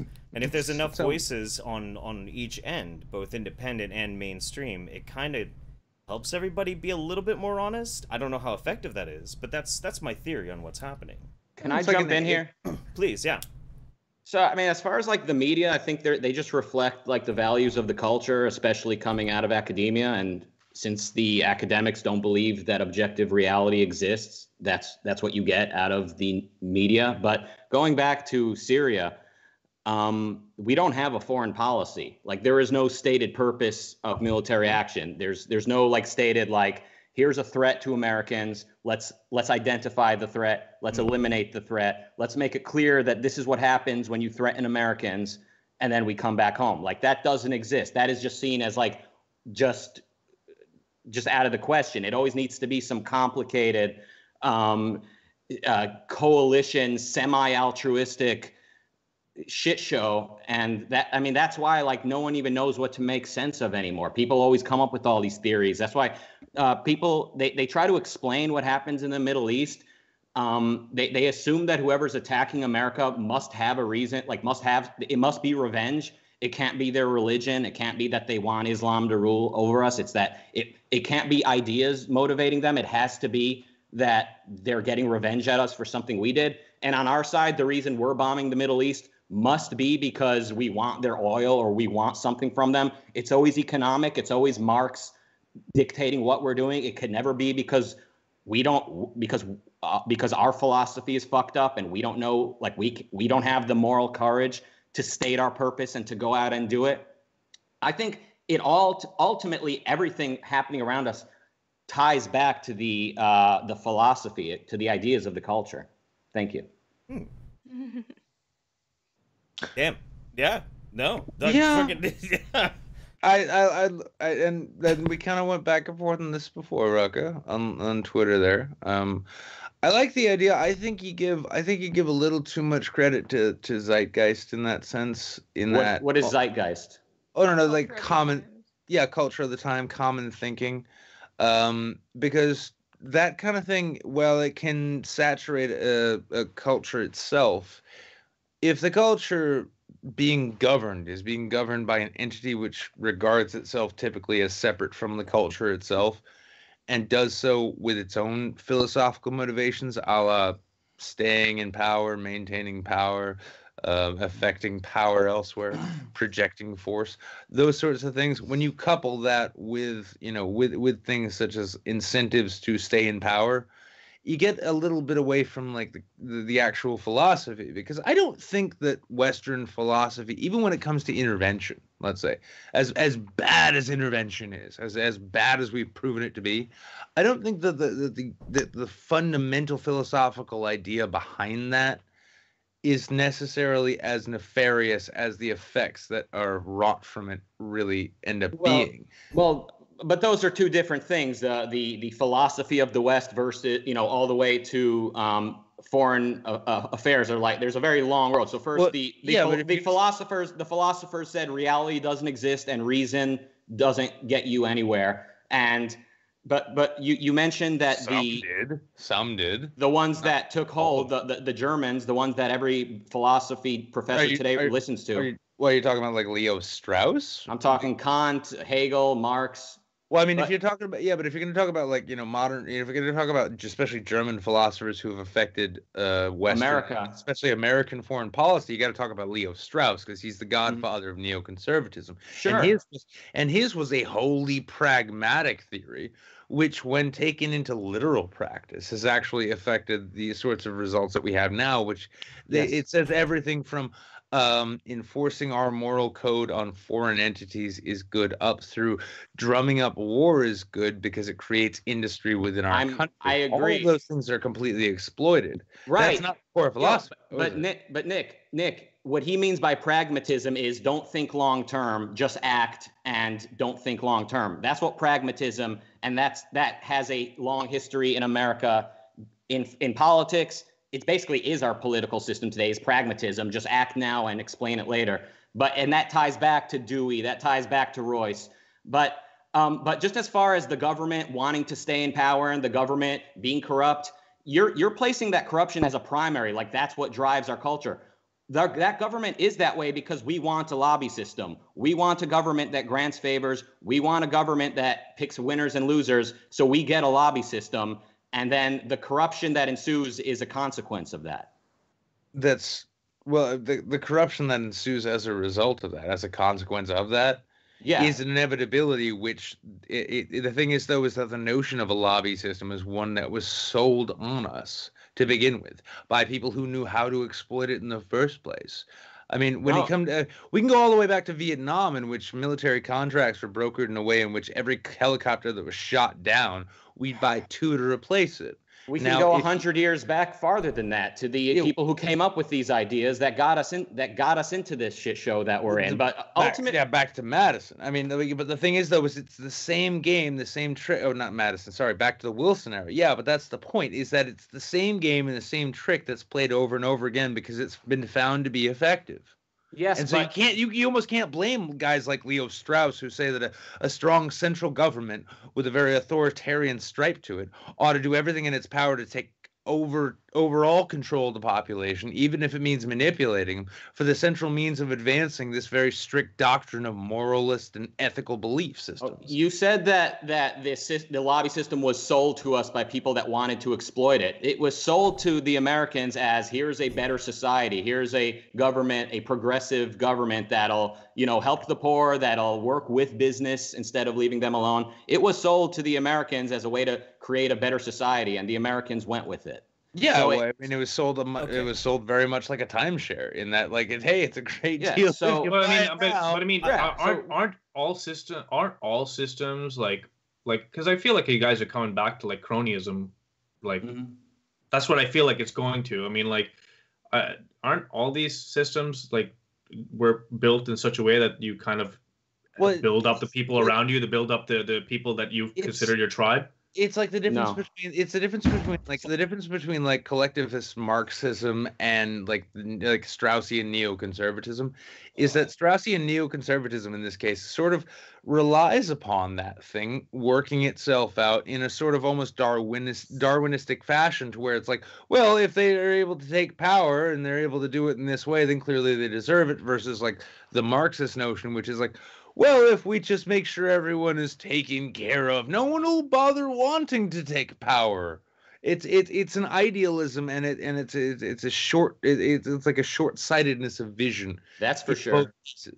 And that's how these and sadly though, the Straussian philosophy seems to have taken greater root, because it has this understanding that if you provide artificial prosperity for a population, it'll support you in whatever you want to do. I'm feeling all these different the Marxists and the Rousians, they're all arguing over the best way to engineer society. And I'm saying when we started allowing the government to engineer society is when this mess was set in place. America in the late 19th century didn't go to optional wars with no. Rucka, in fairness, like, you know, the moment that like a singular society or culture of any kind gave power to a government to dictate its course of events, then that was when that event actually happened. That's not true. America had a good 100+ years when they weren't doing that. When we had 50 years before the militarism was infecting the republicanism. I feel like we either need to like have like a full dedicated stream just for this, or we really gotta like. It's gonna be so much goddamn fun. No, I don't know. I don't know what happened. I'm just like, I do not know enough about American politics. Like this is why I keep my mouth shut and just listen. It's honestly fascinating. I'd love to like listen to you guys do this at Kilroy or even just another stream or something like that, because this is fascinating. Absolutely. Yeah, look, I'm always down. I think Kilroy is already everything scheduled, but I'm happy to talk about this anytime you want. I'm honestly on, and no bullshit here, dude. I'm honestly actually happy to find someone on YouTube who was interested in talking actual political philosophy, as opposed to just like, well, no, we got to talk about this hot button issue, and oh my god, what a cuck, am I right? Oh, what a faggot. You know what? Tell me how wrong. Tell me how wrong I am. That's subtle, okay? Sarcasm. Tell me just how wrong I am. Okay, I was just kind of like thinking out loud recently with a friend, and I was talking about the New World, America, North America, all that stuff. You know, what I realized is that obviously all the rich people at the time, you know, when the New World was discovered, all the rich people hung out in Europe. They're all staying there. They all stayed back there. Like it was like, and essentially like this entire nation was built by what was essentially peasants, like people that weren't like people that came here for another life. Like, is that true? Is that far from the truth? Yeah, the immigrants, lots of them came from the middle of nowhere. I mean, mostly from Europe, but these were not educated, well-to-do people. They came for a better life. But a lot of them are batshit fucking mix racist at the beginning, because you had, I mean, like pilgrims and stuff, but you also had people who were given writs of land by the crown.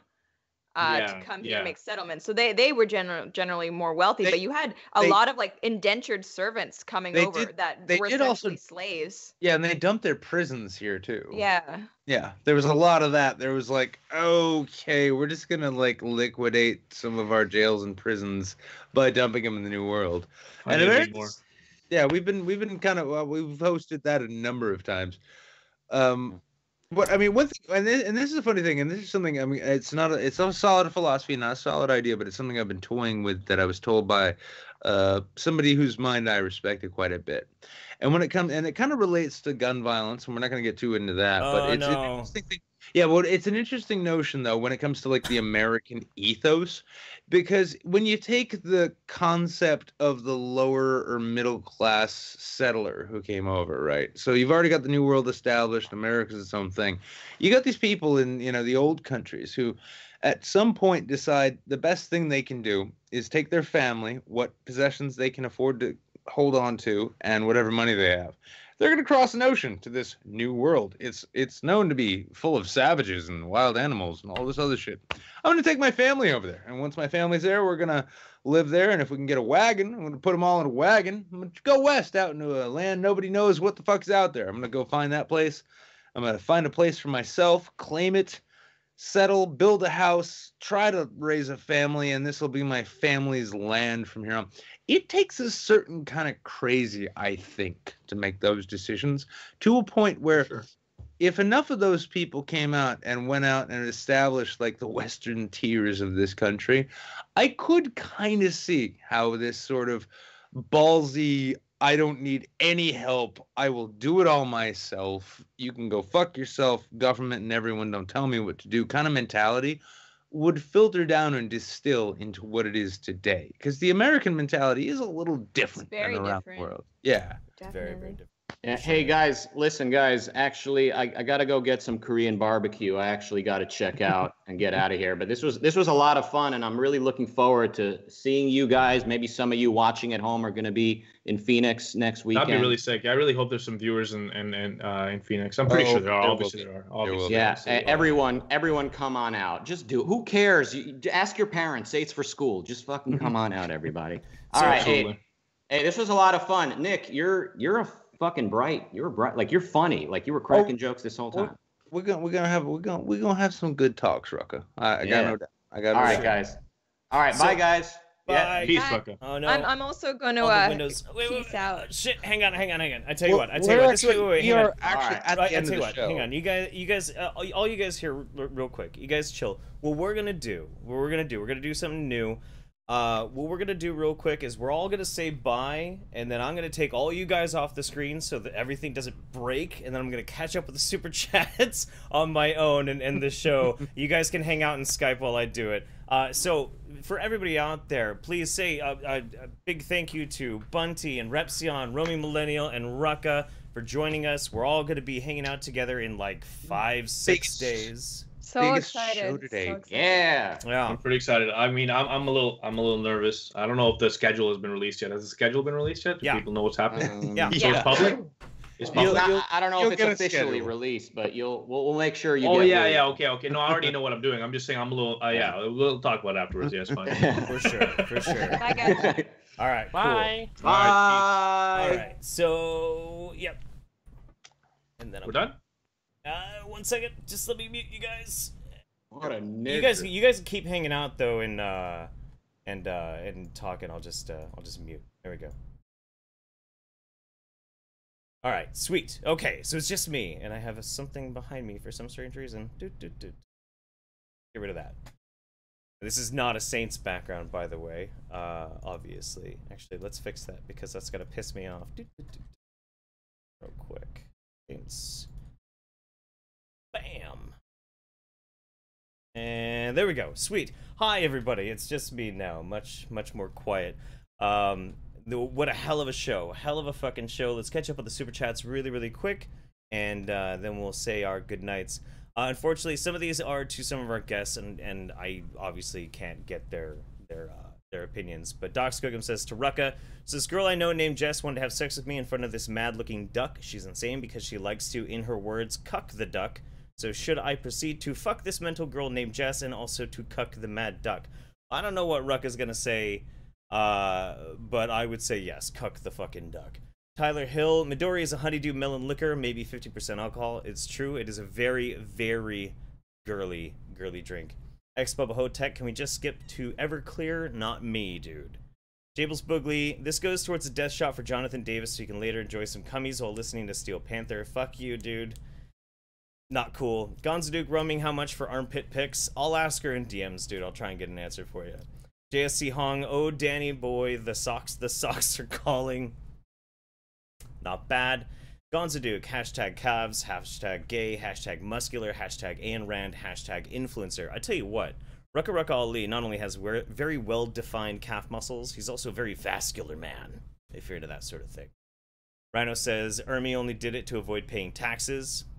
Typical. Mouthy Buddha. Mouthy! What's up, buddy? I already know that Bunty, Jeff, and Nick's favorite film of all time is Brokeback Cock 2nd edition, but Roaming, what's your favorite film? I do know that Bunty saw that super chat and he laughed his ass off. I don't know what her favorite film is, but it's probably a horror movie. She's a huge horror movie fan. Gonzo Duke, so conservatism isn't the new punk rock? No. Ian Baum, keep on being awesome. Thank you, buddy. Iones the Iberian, yo, Rucka, the late 19th century, the US was in a bunch of optional wars. It was the height of the banana wars. I actually was familiar with that myself. I wanted to bring it up, but they're actually, you know, very, very in deep in conversation. I actually can see them in Skype right now, and they're still talking. Sergeant Buck says, better late than never. Don't go having too much fun at Kilroy. We will. We absolutely will. And Velocity J says, thanks, guys. Great stream. Thank you very much, man. So tonight, we did not get a chance to do our news items like we usually do. We did not get to do our undersubbed. Our undersubbed of the week is the Lesser Saints of Discord, the pre-show that plays before this show starts. Our cringe of the week was going to be Bully Hunters, but we pretty much covered that anyway. Obviously, this is not the usual format of the types of shows that we do on Sunday. And next week is also going to be kind of interesting because we're going to attempt to stream live from Kilroy, same time as always, 7:30 Pacific Standard Time, 10:30 Eastern Standard Time. Also, join us on Thursdays over on Twitch, and we will be doing our midweek show.